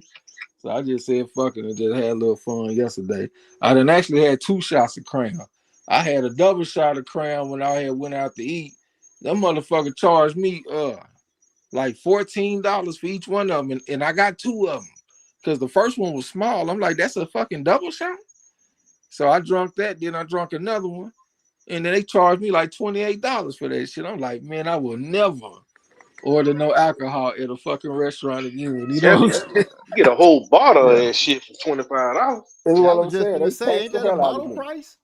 They taxed the hell out of me on that shit. Moody Trey Edgar, Moody Trey Edgar, Trey Weather said Virgil Ortiz, ain't he a champ? Nah, I don't think Ortiz got no belt. You think Keith can whoop him? I think he whoop all of them, bro. Yeah, I forgot who I'm talking to. My bad. Yeah, I was about to say, man, this chill out, Gills. Just stop this, bro. Let's talk with some sense.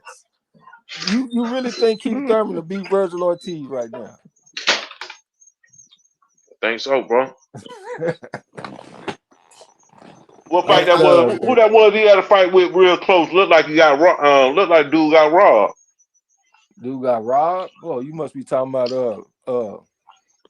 the one that just got beat by Brandon the Cannon.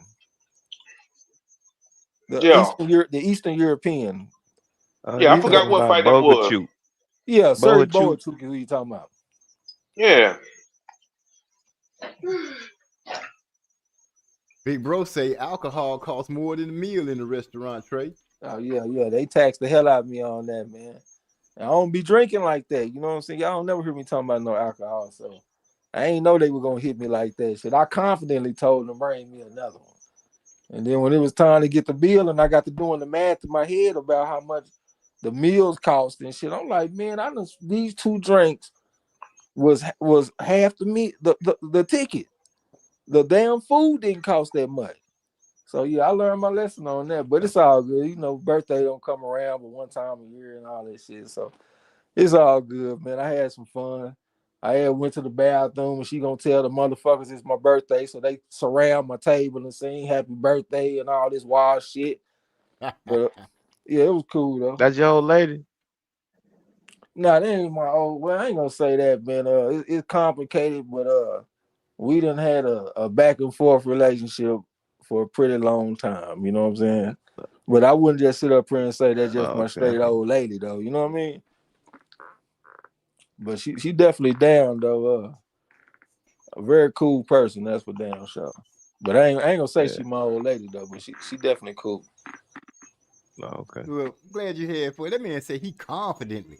I had confidence when I bring me another shot. Bring me another double. Yeah, Said yeah, it with his chest out. Bring me another double, cause that didn't feel like nothing.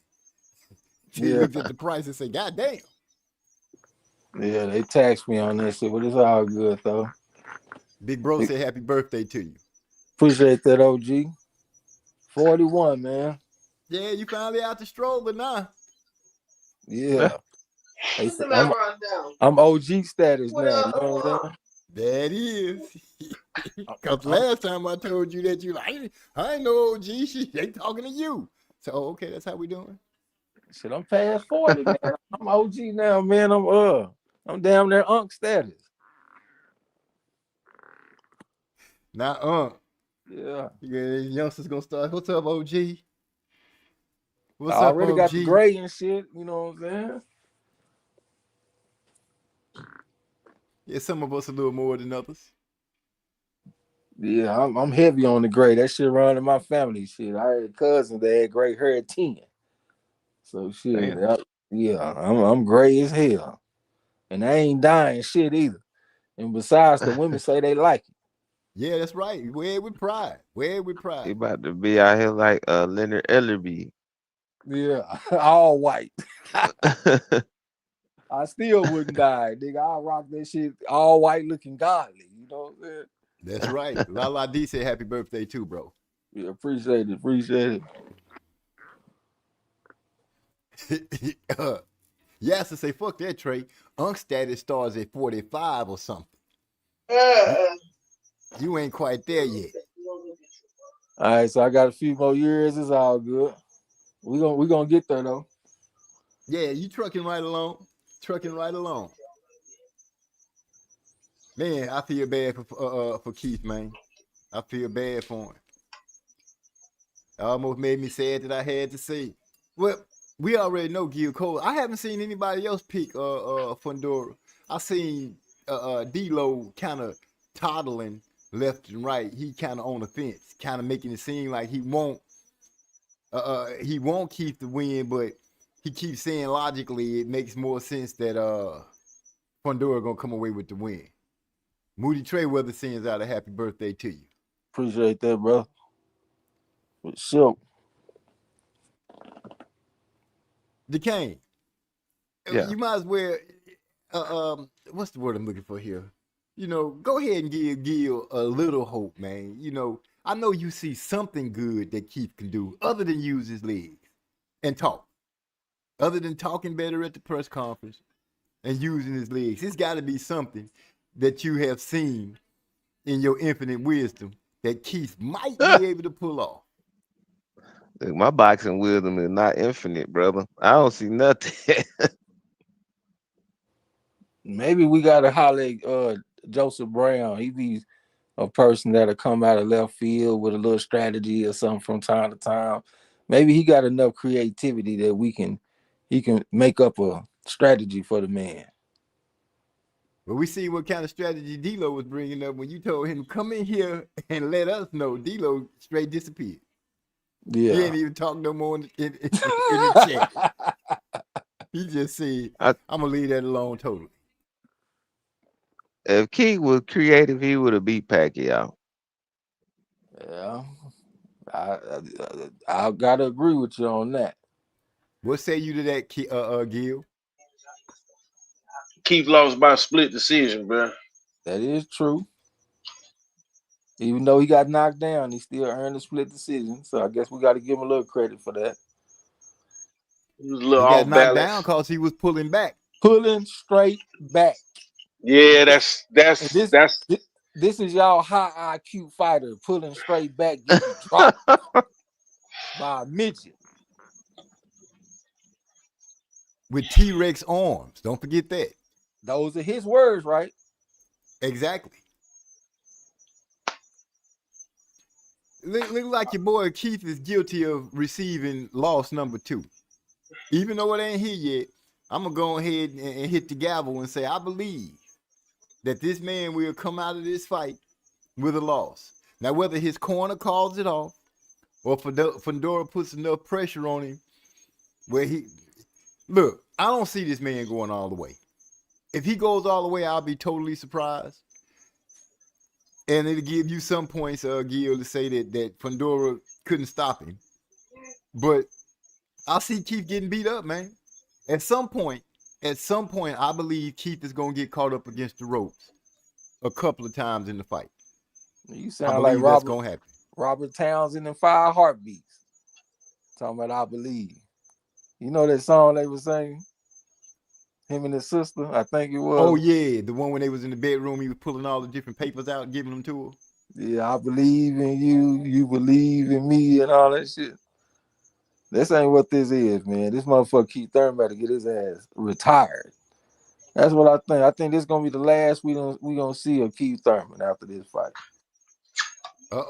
We talking retirement. Rod X said, didn't Thurman stay up all night of the Manny fight, gambling and eating ice cream?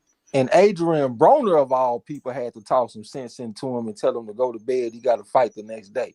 This nigga Keith Thurman up all night at the fucking blackjack table.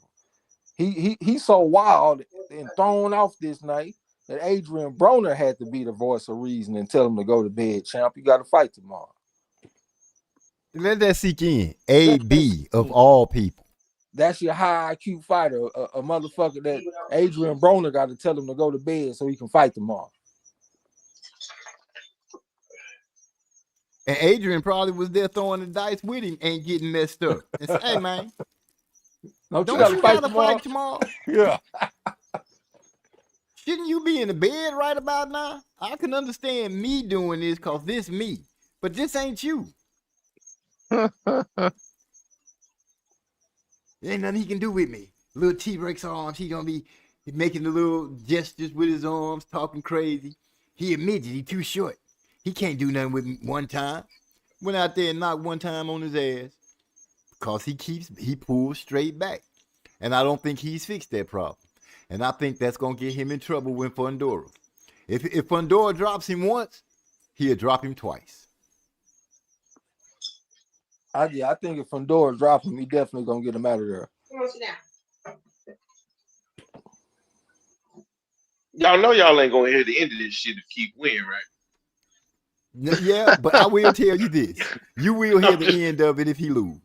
I won't rag you too hard if he lose. But I give you open arms, big blessings. If he win, ride it 2-3 months if you want to. Hit me over the head every time we get the conversation. Just say Keith Thurman. Yeah, if he win, hey, if he somehow pull this off, man, you deserve to talk your shit. I won't even be mad at you. Yeah, that's what I was gonna say. I'm with you. You deserve to talk shit, brother. And if he get his ass whooped, this is what we expect. It ain't gonna even be a big deal to us. We just gonna let you make it after that night. You know what I'm saying? But it's expected. We expect him to get his ass whooped. So if he go against the grain, talk your shit. Moody Trayweather say AB voice of reason. AB was scamming motherfuckers too. Yeah, he was the voice of reason that night, though. He told him to go to bed, man, so he can be fresh for the fight. Rod X said Thurman had him eating crow, messing around with Manny. Me too. I'm gonna go one step further and say, if Keith win, I'll do 4 shows in a row. That's one a week, and every time I open up, I'll say, "Welcome to Musically Zone Toss Boxing." The dude who was wrong about Keith Thurman. How that fit for you, Gil? And put My it on bad. the Say that balance. again, bro. That was my wife was talking to me. Oh, my bad. I said if Thurman wins 4 shows in a row, I will open up after I say welcome back to Musically Zone Talks Boxing, the show where Keith Thurman stood up and did his thing every time for 4 weeks. 4 weeks, 1 full month. I'll make sure I open up giving Keith Thurman his props. I'm gonna need some candles, bro. Got you. I'm gonna need me some candles. The I patchouli candles, whatever them called. the patchouli. Yeah, there we go. I Send got you. me send me some candles. We good. I got you. I about to There, say, there I it already is. got a hundo coming to your channel, nigga. You can get some candles out. Put a little extra packing. You know what I'm saying? Cause one of them Yeah, came because broke. that one had broke, huh? Hmm. I'll buy some bubble wrap for him, I But was just about to say especially that. for you. there was some good ass candles though. I would advise anybody to order some of them MZ candles. Yeah, he sent me one too. That motherfucker was good. Hmm. And it had a masculine smell to it too. That's what I fuck with. Yep. Yeah, I try to do my thing, I try to do my thing. Nigga, you ain't even been making candles lately. I put a couple together because there's some people here to grab them. But yeah, I still mess with it. Don't get me twisted now. Well, them crickets over there talking that shit. Ain't they? Oh damn, that shit that loud. Yeah, yeah. I got these damn earbuds in my bed. That shit got my head throbbing like a motherfucker. I don't even lie to you. They trying to get him a warning. Like they say, MZ, isn't Rodney Allen your friend? That's Master Rod. That's Master Rod. He got him a channel now. He doing his thing. Master Rod.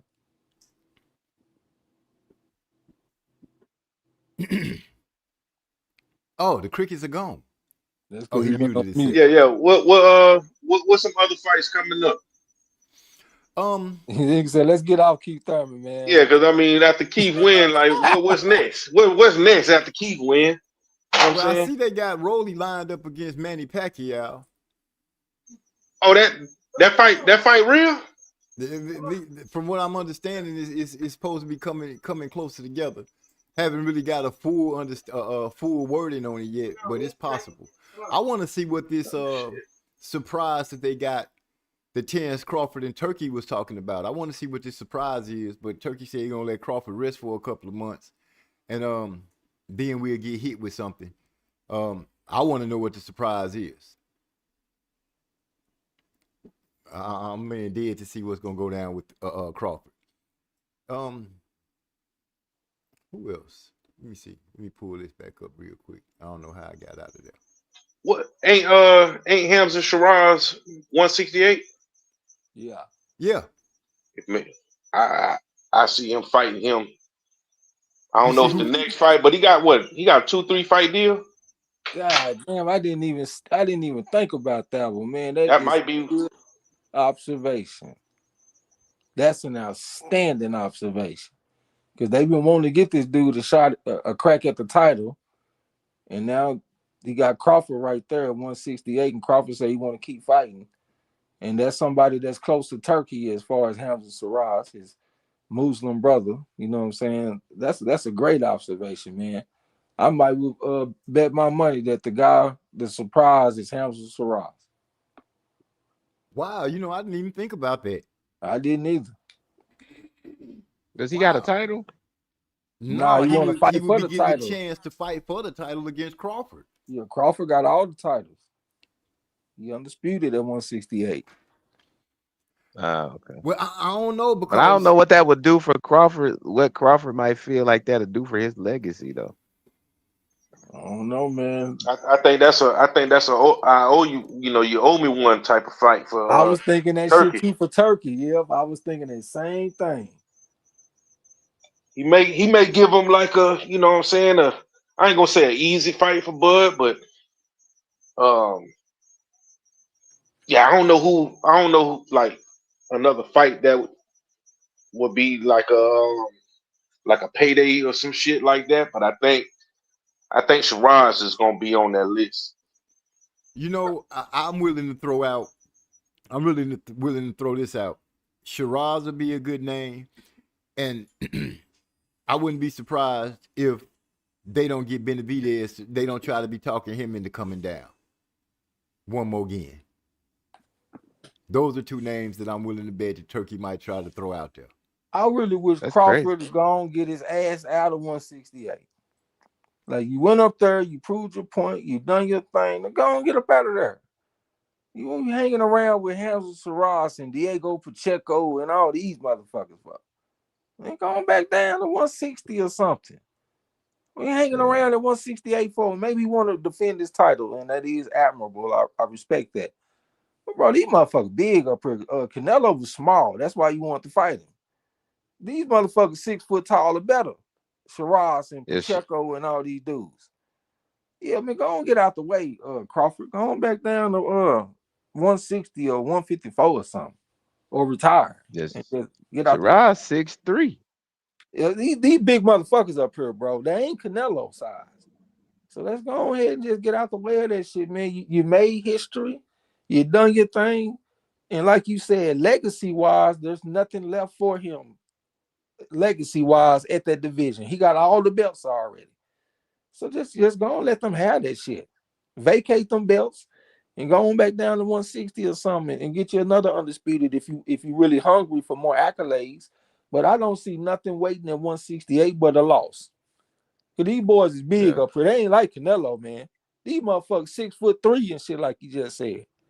And they punching and they got amateur background. They Olympians and all this type of shit, man. No, let them have that, bro. Yeah, for real.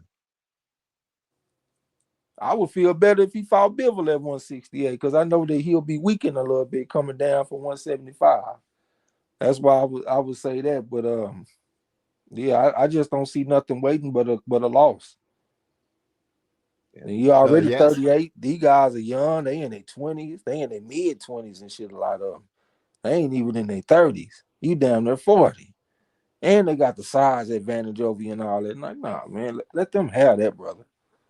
Tell Turkey to fuck that money. All money ain't good money. Crawford said he the Rubik's Cube puzzle solver.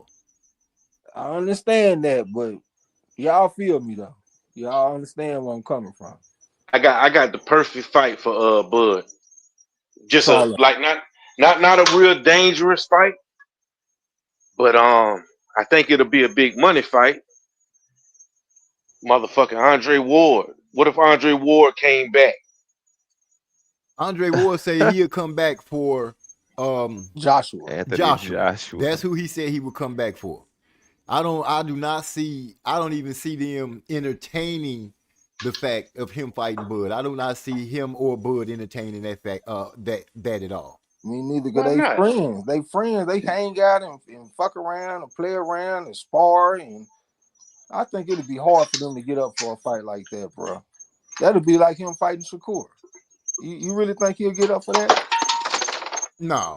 No, I don't see that. I see the respect factor amongst those guys is too high. Now, if he fought Christian and Billy, I feel a little bit better about that. You know what I'm saying? Because Christian and Billy is very basic. I know how he gonna come. He fight the same way every single time he fight. Very predictable. I think Crawford will go out there and whoop him. And plus, I don't think Billy is big as the other guys. I don't think he's 6'3" and 6'2" and all that shit. I think that motherfucker probably 5'11", maybe 5'10" or something like that. I think that's a lot more manageable for somebody like Crawford. So if you want another little test before we walk out the door, fight him, Billy, and defend your title one time, then vacate the motherfuckers and do something else or retire. Yasser said he hoped they don't make that fight, and I'm thinking he's talking about the fight, one of those 68 fights. I don't know which person he's talking about it for sure. Moody Trayweather says facts. Bud don't need that. Moody Trayweather also said, no lie, Trey X sound like the trainer for Apollo Creed. And then Yasser throws out Bud versus Janabek if he wins his next fight. Oh yeah, I forgot there had been some mention of that too. But I think Janabek I think they said he gonna fight this other guy. Who Yeah, I was think that? somebody has said that the surprise might be Adamas, and then he fight Janet Beck after that for undisputed. That'd be kind of dope. He done been in the ring with the Adonis and shit already too, so he already know what he coming with. They done sparred each other, and he was getting the better of it. He was Yeah, significantly big. He was significantly smaller than Adonis in the ring too, and he still was beating him to the punch all day. I know he can handle Adonis for sure. yeah, What I said about Bud, I'm like, only thing I wanted him to do was go up there and beat Canelo, and I was like, and to throw it in his face, I would toss the belts up like you said, Trey. I would toss the belts up and say, here, y'all do what y'all will with those belts. If he want to go down to 160 and try to become undisputed there, I feel like that's a better road because you already conquered 168. You already got that. If he decides to ride away into the sunset, I can't see anybody being upset with that because he's proven himself. He's proven himself against the so-called face of boxing.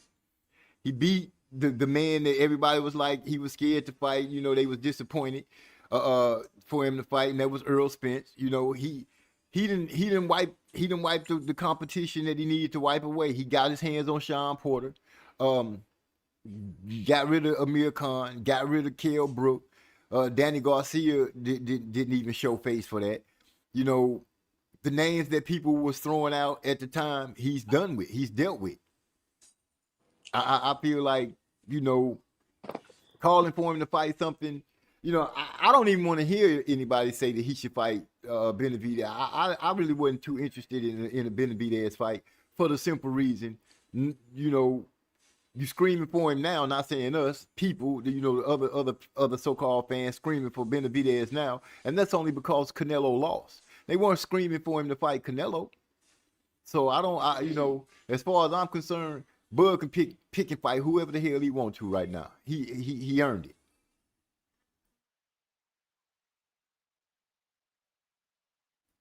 Shit, I got crickets. No, which I agree. Man, yeah. man, not to get off topic, but I'm hearing, everybody seeing all this push for Moses and Tuma or Tume or whatever his name is. Tama, Moses Tama. Tama. I got somebody who will fuck him up, bro. Ooh, Daniel Perro. I think Perro will beat the brakes off of this dude, man. But he ain't getting. It's like, man, I don't know. I think, and they got about the same amount of fights. I think Moses maybe had one or two more fights than Daniel Perro. That cute. He from Cuba, yeah. He Cuban got a brother heavyweight. named Man, that dude. Lenier Perron. Man, that dude's serious, bro. That's my next. That's probably one of my favorite up and coming heavyweights. Is that dude? Well, I forget what's his nickname. The Fear or some shit. That dude can fight his ass off, bro. I ain't gonna lie, I haven't seen a lot of him, man. I mainly seen his brother Lenier Perron. I've been watching him since the Olympics and shit. He actually got knocked out by the hard punching motherfucker didn't get the bar beat. He upset him. They're from Croatia. Y'all know what I'm talking about. Don't do me like that, man. Y'all know that motherfucker that be getting tired and shit coming down the stretch. He ain't got no heart. He got stopped by the bar. Come on now. What? He went Damn, the I know who you talking about, bro. he went the distance with the Nathan Chinese Gorman? guy. What'd you say? Talking about Nathan Gorman? No. The Croatian fighter that went the distance against Gilles Jean. And I think Oh, I know who you talking about. I know you talking about. that's a damn shame, man. Y'all motherfuckers been hanging around me too long, man. But he knocked out his brother in the Herkovich. Ergovich. Yeah, he knocked his Yasser brother. said it. Yeah, he knocked his brother out. But I ain't seen the little brother a lot though. So I'm gonna have to go pull up some film and see what you talking about. Man, But he I will. nice, bro. Another thing, they was talking about Janabek fighting against Come on, Ezra Londy Laura. Yeah. Y'all did. I think I saw that somewhere. Yeah, I think D-Lo posted that shit off in Discord. Hey, did Opataya go up to heavyweight? Didn't he make a move to heavyweight? Jai Opataya?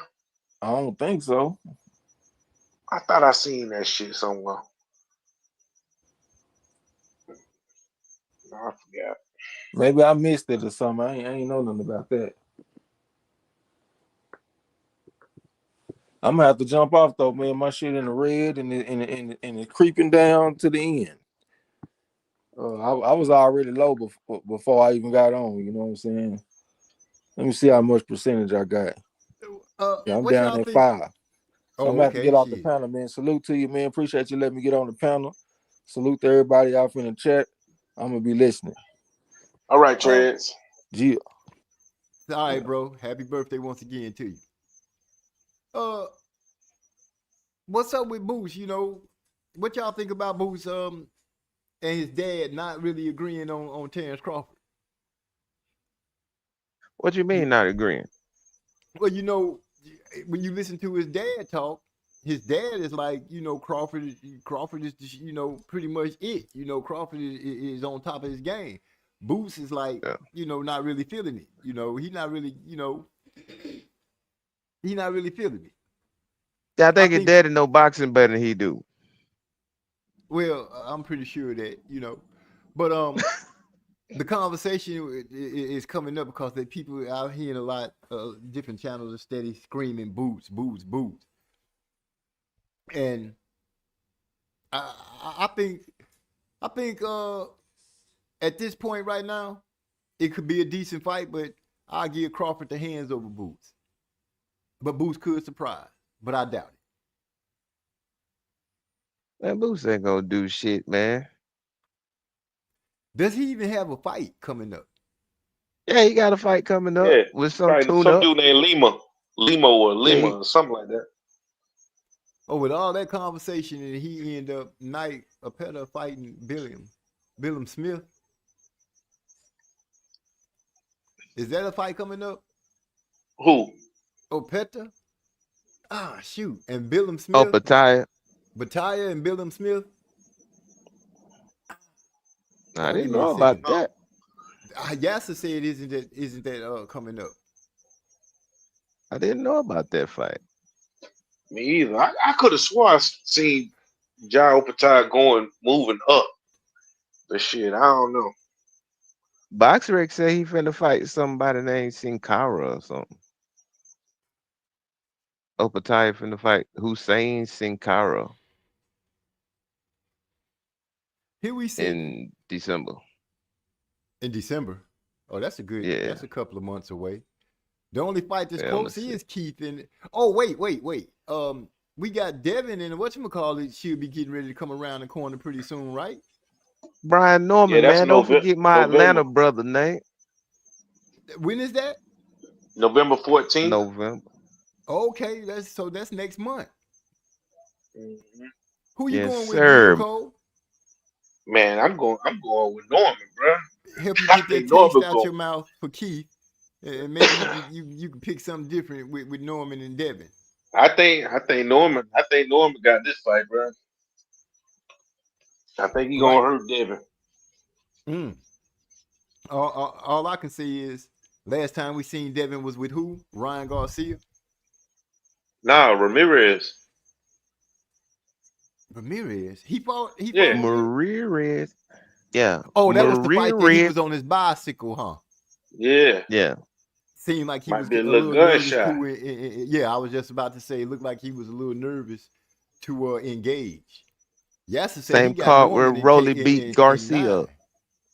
Yep, because Garcia didn't want to engage after he got caught. I think they Yeah, tried to make an excuse and make it seem like Ryan didn't train or some shit like that. They tried to give him an excuse. Then I heard Max Kellerman, that bullshit he's talking about. He was all over Tank, but then he turned around and say that Ryan, of all people, could be the next face of boxing. How? Ryan ain't never held a belt. Ryan lost to Tank and Rolly. He had a chance to get a belt. Rolly became a 2-time champion faster than Ryan.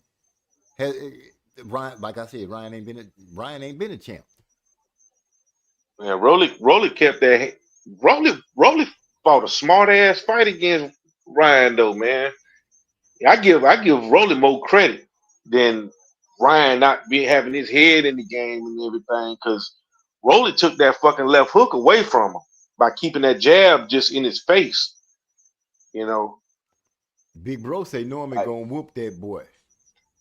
But yeah, I think so too. not to jump from we can go back to Norman and Devin, but speaking on Ryan and Rolly, I felt like Rolly would beat Ryan, and I know that they had said it was a long time since they had sparred, but when I saw the way Ryan took those punches from Rolly in sparring, and that's when he was really that's when I first saw him turn his back. I figured that he wouldn't beat Rolly from that. It didn't matter what he had did after that, up until that point. And I know it was some years between that sparring match and them fighting. I just didn't see anything that Ryan. I didn't give Ryan. Yeah, I didn't think Ryan was gonna do him. Mm-hmm. Ryan, as a matter of fact, does Ryan still fight? I ain't seen or heard hair tail of him in a minute. Yeah, he ain't fought since Rolly, but I think he's still fighting. Usually he would be stepped up and said something. Do they even got anything cooking for this boy? But enough of that. Back to Bill and what's his son name? Devin the Dream Haney, going up against Brian Norman Jr. Of course, I haven't seen Devin do anything significant. Now that you said that he fought Ramirez, right? He was. Now it's back in my mind how he was moving around in the ring and not really engaging. Bill Haney came out to say that he was the one who made that game plan because he wanted to show the world that if Devin didn't want to be hit, he wouldn't be. Now, letting that play in your mind for a second, do you think that he'll come out and engage with Brian Norman Jr.? Do you think he's going to try to prove himself and prove to the world that he could stand there and outbox and catch and shoot like Brian Norman was doing in his fight? Do you think that Devin is got his confidence built back up to actually go to the fire? Or do you think he's going to try to box and work outside the ring, work around the ring? He's going to have to work around the ring. The smartest thing that I would think he would have to do if he wants a chance, and this is how I see it, like I said Crawford would do to Canelo, put the jab in his face and make him have to think. If you can keep a jab in his face and work off the jab, then I give Devin a chance at a point victory. But he'll have to be confident using his jab smartly, sharply, and pivoting, turning Norman. But, can Norman prove that he a different monster? Can Norman take the jab away from him? If he does that, Devin gonna be in trouble because Devin haven't showed us the thing that he so dearly wants to have, and that's power. He hasn't showed us that yet. Man, Devin finna be clenching his ass off in this fight. That's what's gonna happen. That's if Norman lets him clinch. You got some fighters that can break that clinch and get to working on you. Yeah, and I think Brian's strong enough to do that. This could be an O this could be an O that be gone and an L that be put on his record that won't be able to be sued away. Mm-hmm. They done already tried to embarrass Norman and make it seem like he was dirty.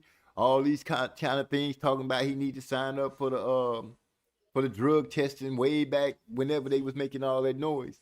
Now that he done signed up, they have gone 0 dark 30. We haven't really heard anything from the Haneys. Unless I'm tripping and I've missed it. I haven't heard Bill or Devin saying anything. And Some people say silence could be the calm before the storm, but the only calm of the storm I see is Devin gonna get beat. He gonna get beat. He possibly get knocked out.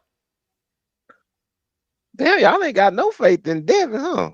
I ain't got no faith in him, bro. It's hard to have some. It's hard to have some with the way he performed against Ryan, getting wobbled on the first exchange pretty much when he jabbed and Ryan caught him with the hook. He was wobbled instantly.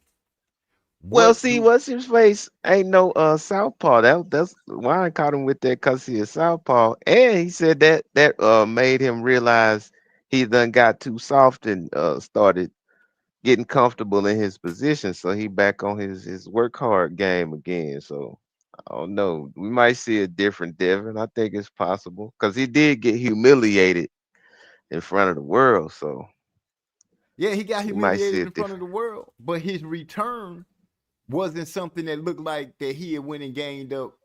His return didn't look like it was a gaining of confidence. Now, if you saying that him being able to move around in the ring against Ramirez was confident building, I don't see how. I'm thinking that the conversation. This is one of those situations that I think somebody's mouth and wrote a check that somebody ass got to cash. And the person that was opening up the bank, in my opinion, is Bill Haney. Bill Haney did, I've always said, I can't take nothing away from Bill. He marketed his son. He talked good for his son all the time, keeping him kind of relevant with the conversation. A lot of fans was like disgusted with the conversation that Bill was bringing to it. But right now, this is pretty much the time for him to show. Brian holding the belt. Devin has a chance to become champion again. So it's some things that's on the line. But you're not going to become champion if you go out there and get on your bicycle and try to ride around the ring on this boy. He's going to have to go out there in order to get the belt. He's going to have to beat this man. Yeah. You don't see him putting on one of them Regis Pro Grade performances? No, I don't. Cause Norman ain't Regis. Regis is a little long in the tooth as far as things go. Brian ain't that. Yeah. Brian young, hungry, and y'all been talking noise. Y'all been talking big noise to Brian. Like I said, you didn't put a lot of logs on the fire to stoke this guy. And it's my opinion that Brian is laying dead to try to put Devin on his ass. Not just put him down and make the ref call it off. I think it is in his mind and his dad's mind to sleep Devin. His dad made the comment that he wants his son to drop Devin and then step over him. Yeah.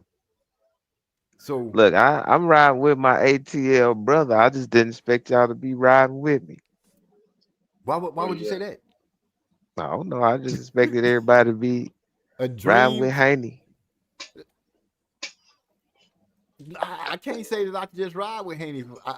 He's giving me nothing to do that. He's giving me nothing to do that. You guys have been saying for years, one, the power ain't there because why? He arm punches. He doesn't turn his punches over correct. Then I seen him trying to throw power punches when he was training. The last time I seen him training, I couldn't understand why he kept bringing his back foot up off the ground when he was calling himself throwing the 1-2 with the hook. It wasn't making sense to me, but if that's what it is, that's what it is. Bill say that they've corrected some of the holes in his game by him dropping his hand and leaving his chin exposed when he's throwing out the jab and what have you, but that's yet to be confirmed. Mm-hmm. So I'm looking for Devin to get stopped. Yeah. But he might be able to use his feet like Gil Cole said he might do is spend a lot of time clinching. But I am looking to see what kind of game plan Bill came up with other than moving around trying to show the world that you if you don't want to get hit, you won't. But you got to do some hitting too. You got to lay some leather at least. And it's going to be a championship fight. The belt going to be on the line. You can't win the belt by just running around. You're gonna have to engage this young man. Both of And them young.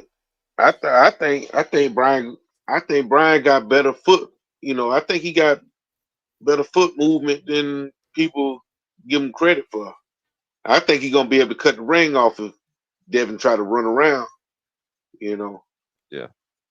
That might be something that they and he's working on strong, real man. good. That dude, man, Brian Brian Norman's strong as hell, man. And I still don't think I think Devin is shot right now. You know, I Not think he's a shot. shot fighter, bro. I think he's shot. You know, You think the he ain't situation got with no power. Ryan? There you Yeah, that go. shit broke him. I think he broke. Wow, that's deep.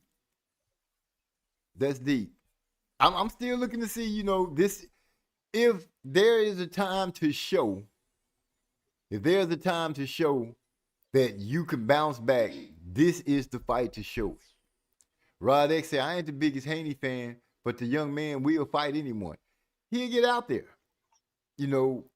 but still, the last performance, Rod X, do you think the last performance warrants people to jump on to hold him up and say that they think he can go out here and reinvent himself against Brian Norman Jr.?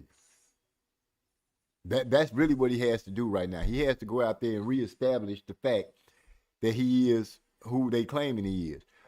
A lot of people don't give him full credit for the Lomachenko fight, because Lomachenko at some point within the fight has started really getting to Devin. Yep. And the best thing he was saying, he told his dad he's starting to pick up on what I'm doing. Bill didn't give him any prudent information or prudent instructions to change that. So I'm looking for Devin to go out there and accumulate his second loss, even though he sued to get one of them gone. They won't be able to. They won't be able to go with the he's dirty, he cheated, or nothing like that. They, a few months ago, it seemed like that was the kind of narrative the Bill and them was trying to put out, because they were saying Brian hadn't signed up for the testing. But now he signed up for the testing.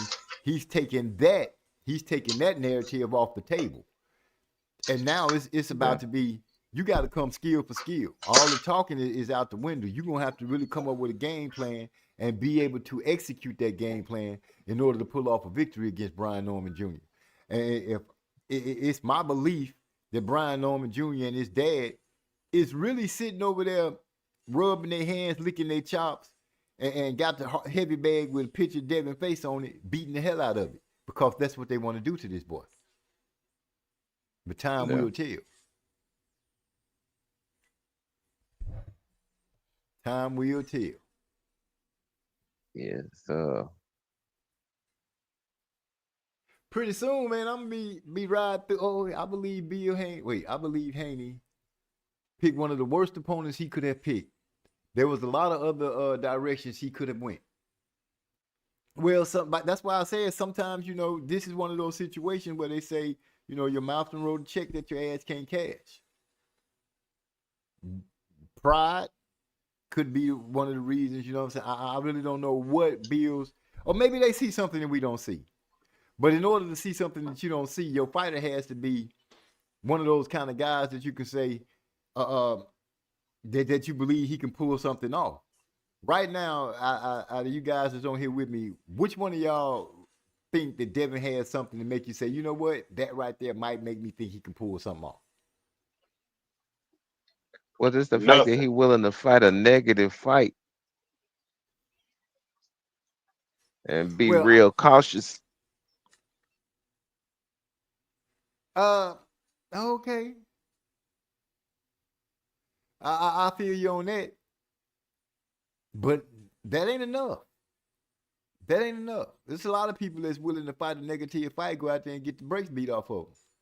You know what I'm saying? You can say, hey, this dude, he'll fight anybody. He don't come out successful most of the times, but he'll fight anybody. Okay, is he trying to get that moniker? Yes, he's been winning for a good little while up until he got to Ryan. Then he some people will say he's back to his winning ways with Ramirez, but that Ramirez fight wasn't enough for me to say that. Yeah, I agree Andrew with that. Charles in the building. He said, "I know I'm late. Fundora wipes the floor with Thurman." Oh man, damn, Gil Cole. Who said that? Andrew Charles. He got a wrench. No, sir. I already know where that's going. Man, you can't be busting people with the wrench just because they got their beliefs and what they believe in right now. You know what I'm saying? You say he got a wrench. Fix that right now. Nah, I get it though, man. Everybody think Thurman finna get washed in this fight. You know, it's possible. But Well, I got faith. I got faith in Thurman, man. I think he's gonna get the job done. well, let me see. I think the only chance Haney has is to make it look like Shakur versus De Los Santos. Really? I don't think Devin is as good of a boxer as the baby world beater. I don't think he's as I don't put him on the level as Shakur Stevenson, which have me to believe that I don't believe he can pull that kind of fight off.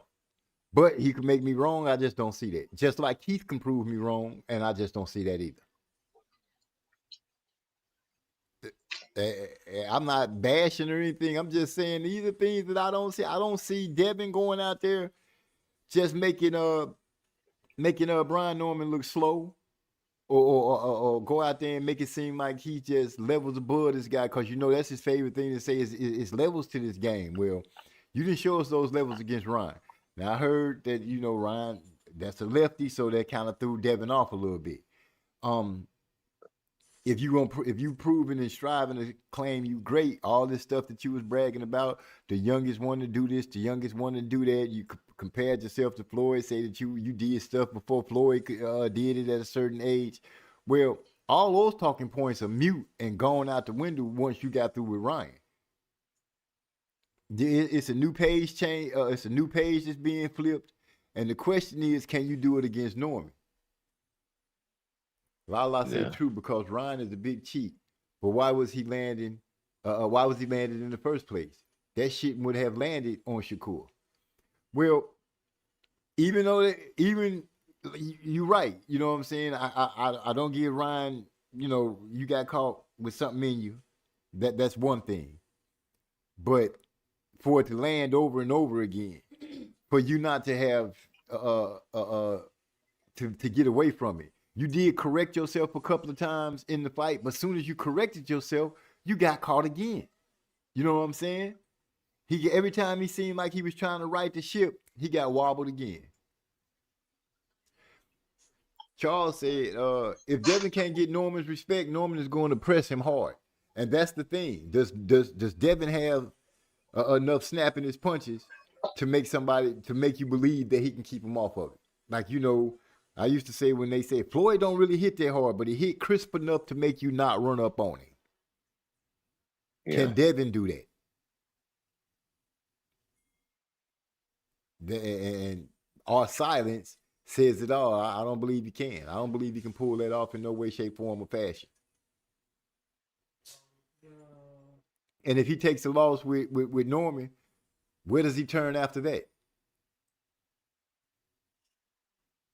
Mm-hmm. Back to 30, back to 140 or whatever. Yep, I'm just gonna say that 140. So we thinking if he takes a loss to Norman Jr., you might well say he done got beat out of 147 and pushed back down to 140. Wow. Yep. That would be that. I don't even know how Bill Haney, with that great mouthpiece of his, would be able to talk that and make it look good. Cause ain't that where Russell's little brother is? Like La D said, 140 full of dogs. Charles said Norman is still a little green. He gets sloppy sometimes. I think he's gonna be tight on that. I think he's gonna be tight on that for sure. Hitchison, Russell, Matisse, that's what Lala D saying. Do you give Devin a chance against any of those three fighters? Against who? Hitchison, Russell, Matias. Nah, Hitchison, I mean, they the same fighter, basically. So I don't know about that. That'd just be a boring fight. Just a boxing match. Russell, he ain't gonna beat Russell. Matias, yeah. Matias, maybe. I would lean more. Maybe. He can possibly beat Matias, you know, but like Russell and Hitchens, yeah, like Hitchens, they similar. I think Hitchens got a little more pop than Devin. That's the difference. But that's the difference right there. You know what I'm saying? To me, that's the difference. The pop and the punches. You know what I'm saying? Anytime you have to ask another fighter what your power feels like, that just says a lot. You know what I'm saying? And I can't get that out of my head when he walked in the locker room with the other fighter and asked, I can't remember who it was that he was fighting that day, when he asked him, how was my power? Really? If you go in there and ask that, then I have to say that's just as bad as Caleb Plant in the ring asking Canelo if he was a good fighter. Linares. She said Linares too. Realistically, Haney got a chance against anyone if he can stay on his bike and not get caught with something like a hook. That's the best he can do, but can you become champion like that though, Yasser? Really? Do you think that he can go out there and make a champion and be unasked off his belt? Oh, it was Linares that he asked in the ring about his power. I guess the hardest punch I ever seen him throw is when he the guy who jaw got broke. When he reached all the way back and swung, and y'all say he had to get surgery after that. I'm not down in Devin or ragging on him. I'm just saying that his last fight didn't show me enough to make me feel like I'm willing to get behind him and say, you know what, this young man, you know, Mike is turning it around. But right now, that's what he's going to have to do. Andrew Charles said he got the experience edge over Norman. Okay. I'll give you that, but do you think he's going to use it? The best thing he got, like I said, is he's going to have to keep Norman busy with a jab. He's going to have to keep him busy with a jab and work off of that. Use that half step back, lateral movement, but he's going to have to put punches on Norman. He's not going to be able to the jab ain't going to work him all night. Norman is, you know, I'm going to just put it like this. As best I can. If you say that Devin got better skills than Norman and he's got more experience. He got hard. We know that because he kept getting up off the ground with Ryan. Nobody gave him the fight against Ramirez. Nobody said he was in there looking. Actually, everybody who I've talked to in that fight said that he looked gun-shy. He looked scared to engage. Bill said he wasn't scared to engage, but I don't believe that. I believe the dude, if he get hit with something hard, we're going to see a change in the fight. That's what I believe. What say you, DeCane? My bad, man. I'm a little distracted over here. Say once again? So I'm a little distracted over here. My fault. Oh, it's okay. Because I'm getting ready to... Come on, what you doing? It's too loud? A little bit, but you all right. Man, this new job is kicking in for me. I'm happy about that. Super excited. I'll be riding up and down the street in a 40,000-pound vehicle collecting money and smiling the whole day.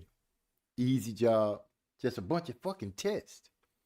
And with that, I'm about to bless you guys and say I'm finna get out of here. Once again, happy birthday, happy great birthday to Trey X. He joined the big boys. He out the stroller, you know. He get to run around and hang out with the big dogs now. Andrew Charles, I know you came in a little late. I hate that did happen, but it's about 10:51. I can't be staying on too late because they got me studying like crazy, bro. Studying like crazy, and I got to keep up this kind of stuff until December 8th. December 8th. Let's hope I make it through all the hell that's being thrown up on us. Cause man, I got a test coming up Monday. I got a test coming up Wednesday. I got a test coming up next Saturday, and we practically got tests all the way up until graduation. And it's a thinning out process now. They're trying to get rid of the ones that they feel weak and can't hold on. We started off with 20, we down to 19. So, you want to say anything before we get out of here, my brother? Yeah, man, I appreciate you letting me get on the panel, man. Y'all be easy. Have a great rest of your weekend. With that being said, I ain't got no track for y'all tonight. Oh, he said, congratulations and appreciate you, MZ and AI, for having me on the panel. Y'all know this straight up family. That's all we do around here. No need to have to give us no thanks. But I do appreciate your congratulations. Oh, I drove the bus the other day because we supposed to just be practicing turns, right? But they let me get out on the open road with traffic and all this kind of stuff to see what the bus feels like. And it felt great. It felt great. I loved every minute of it. And I'm just having a blessing. I'm living a dream, y'all. A childhood dream. So, Yeah, man. Yeah, Rod X threw it back. Get the fuck out my gym. Yeah. there it is. Peace.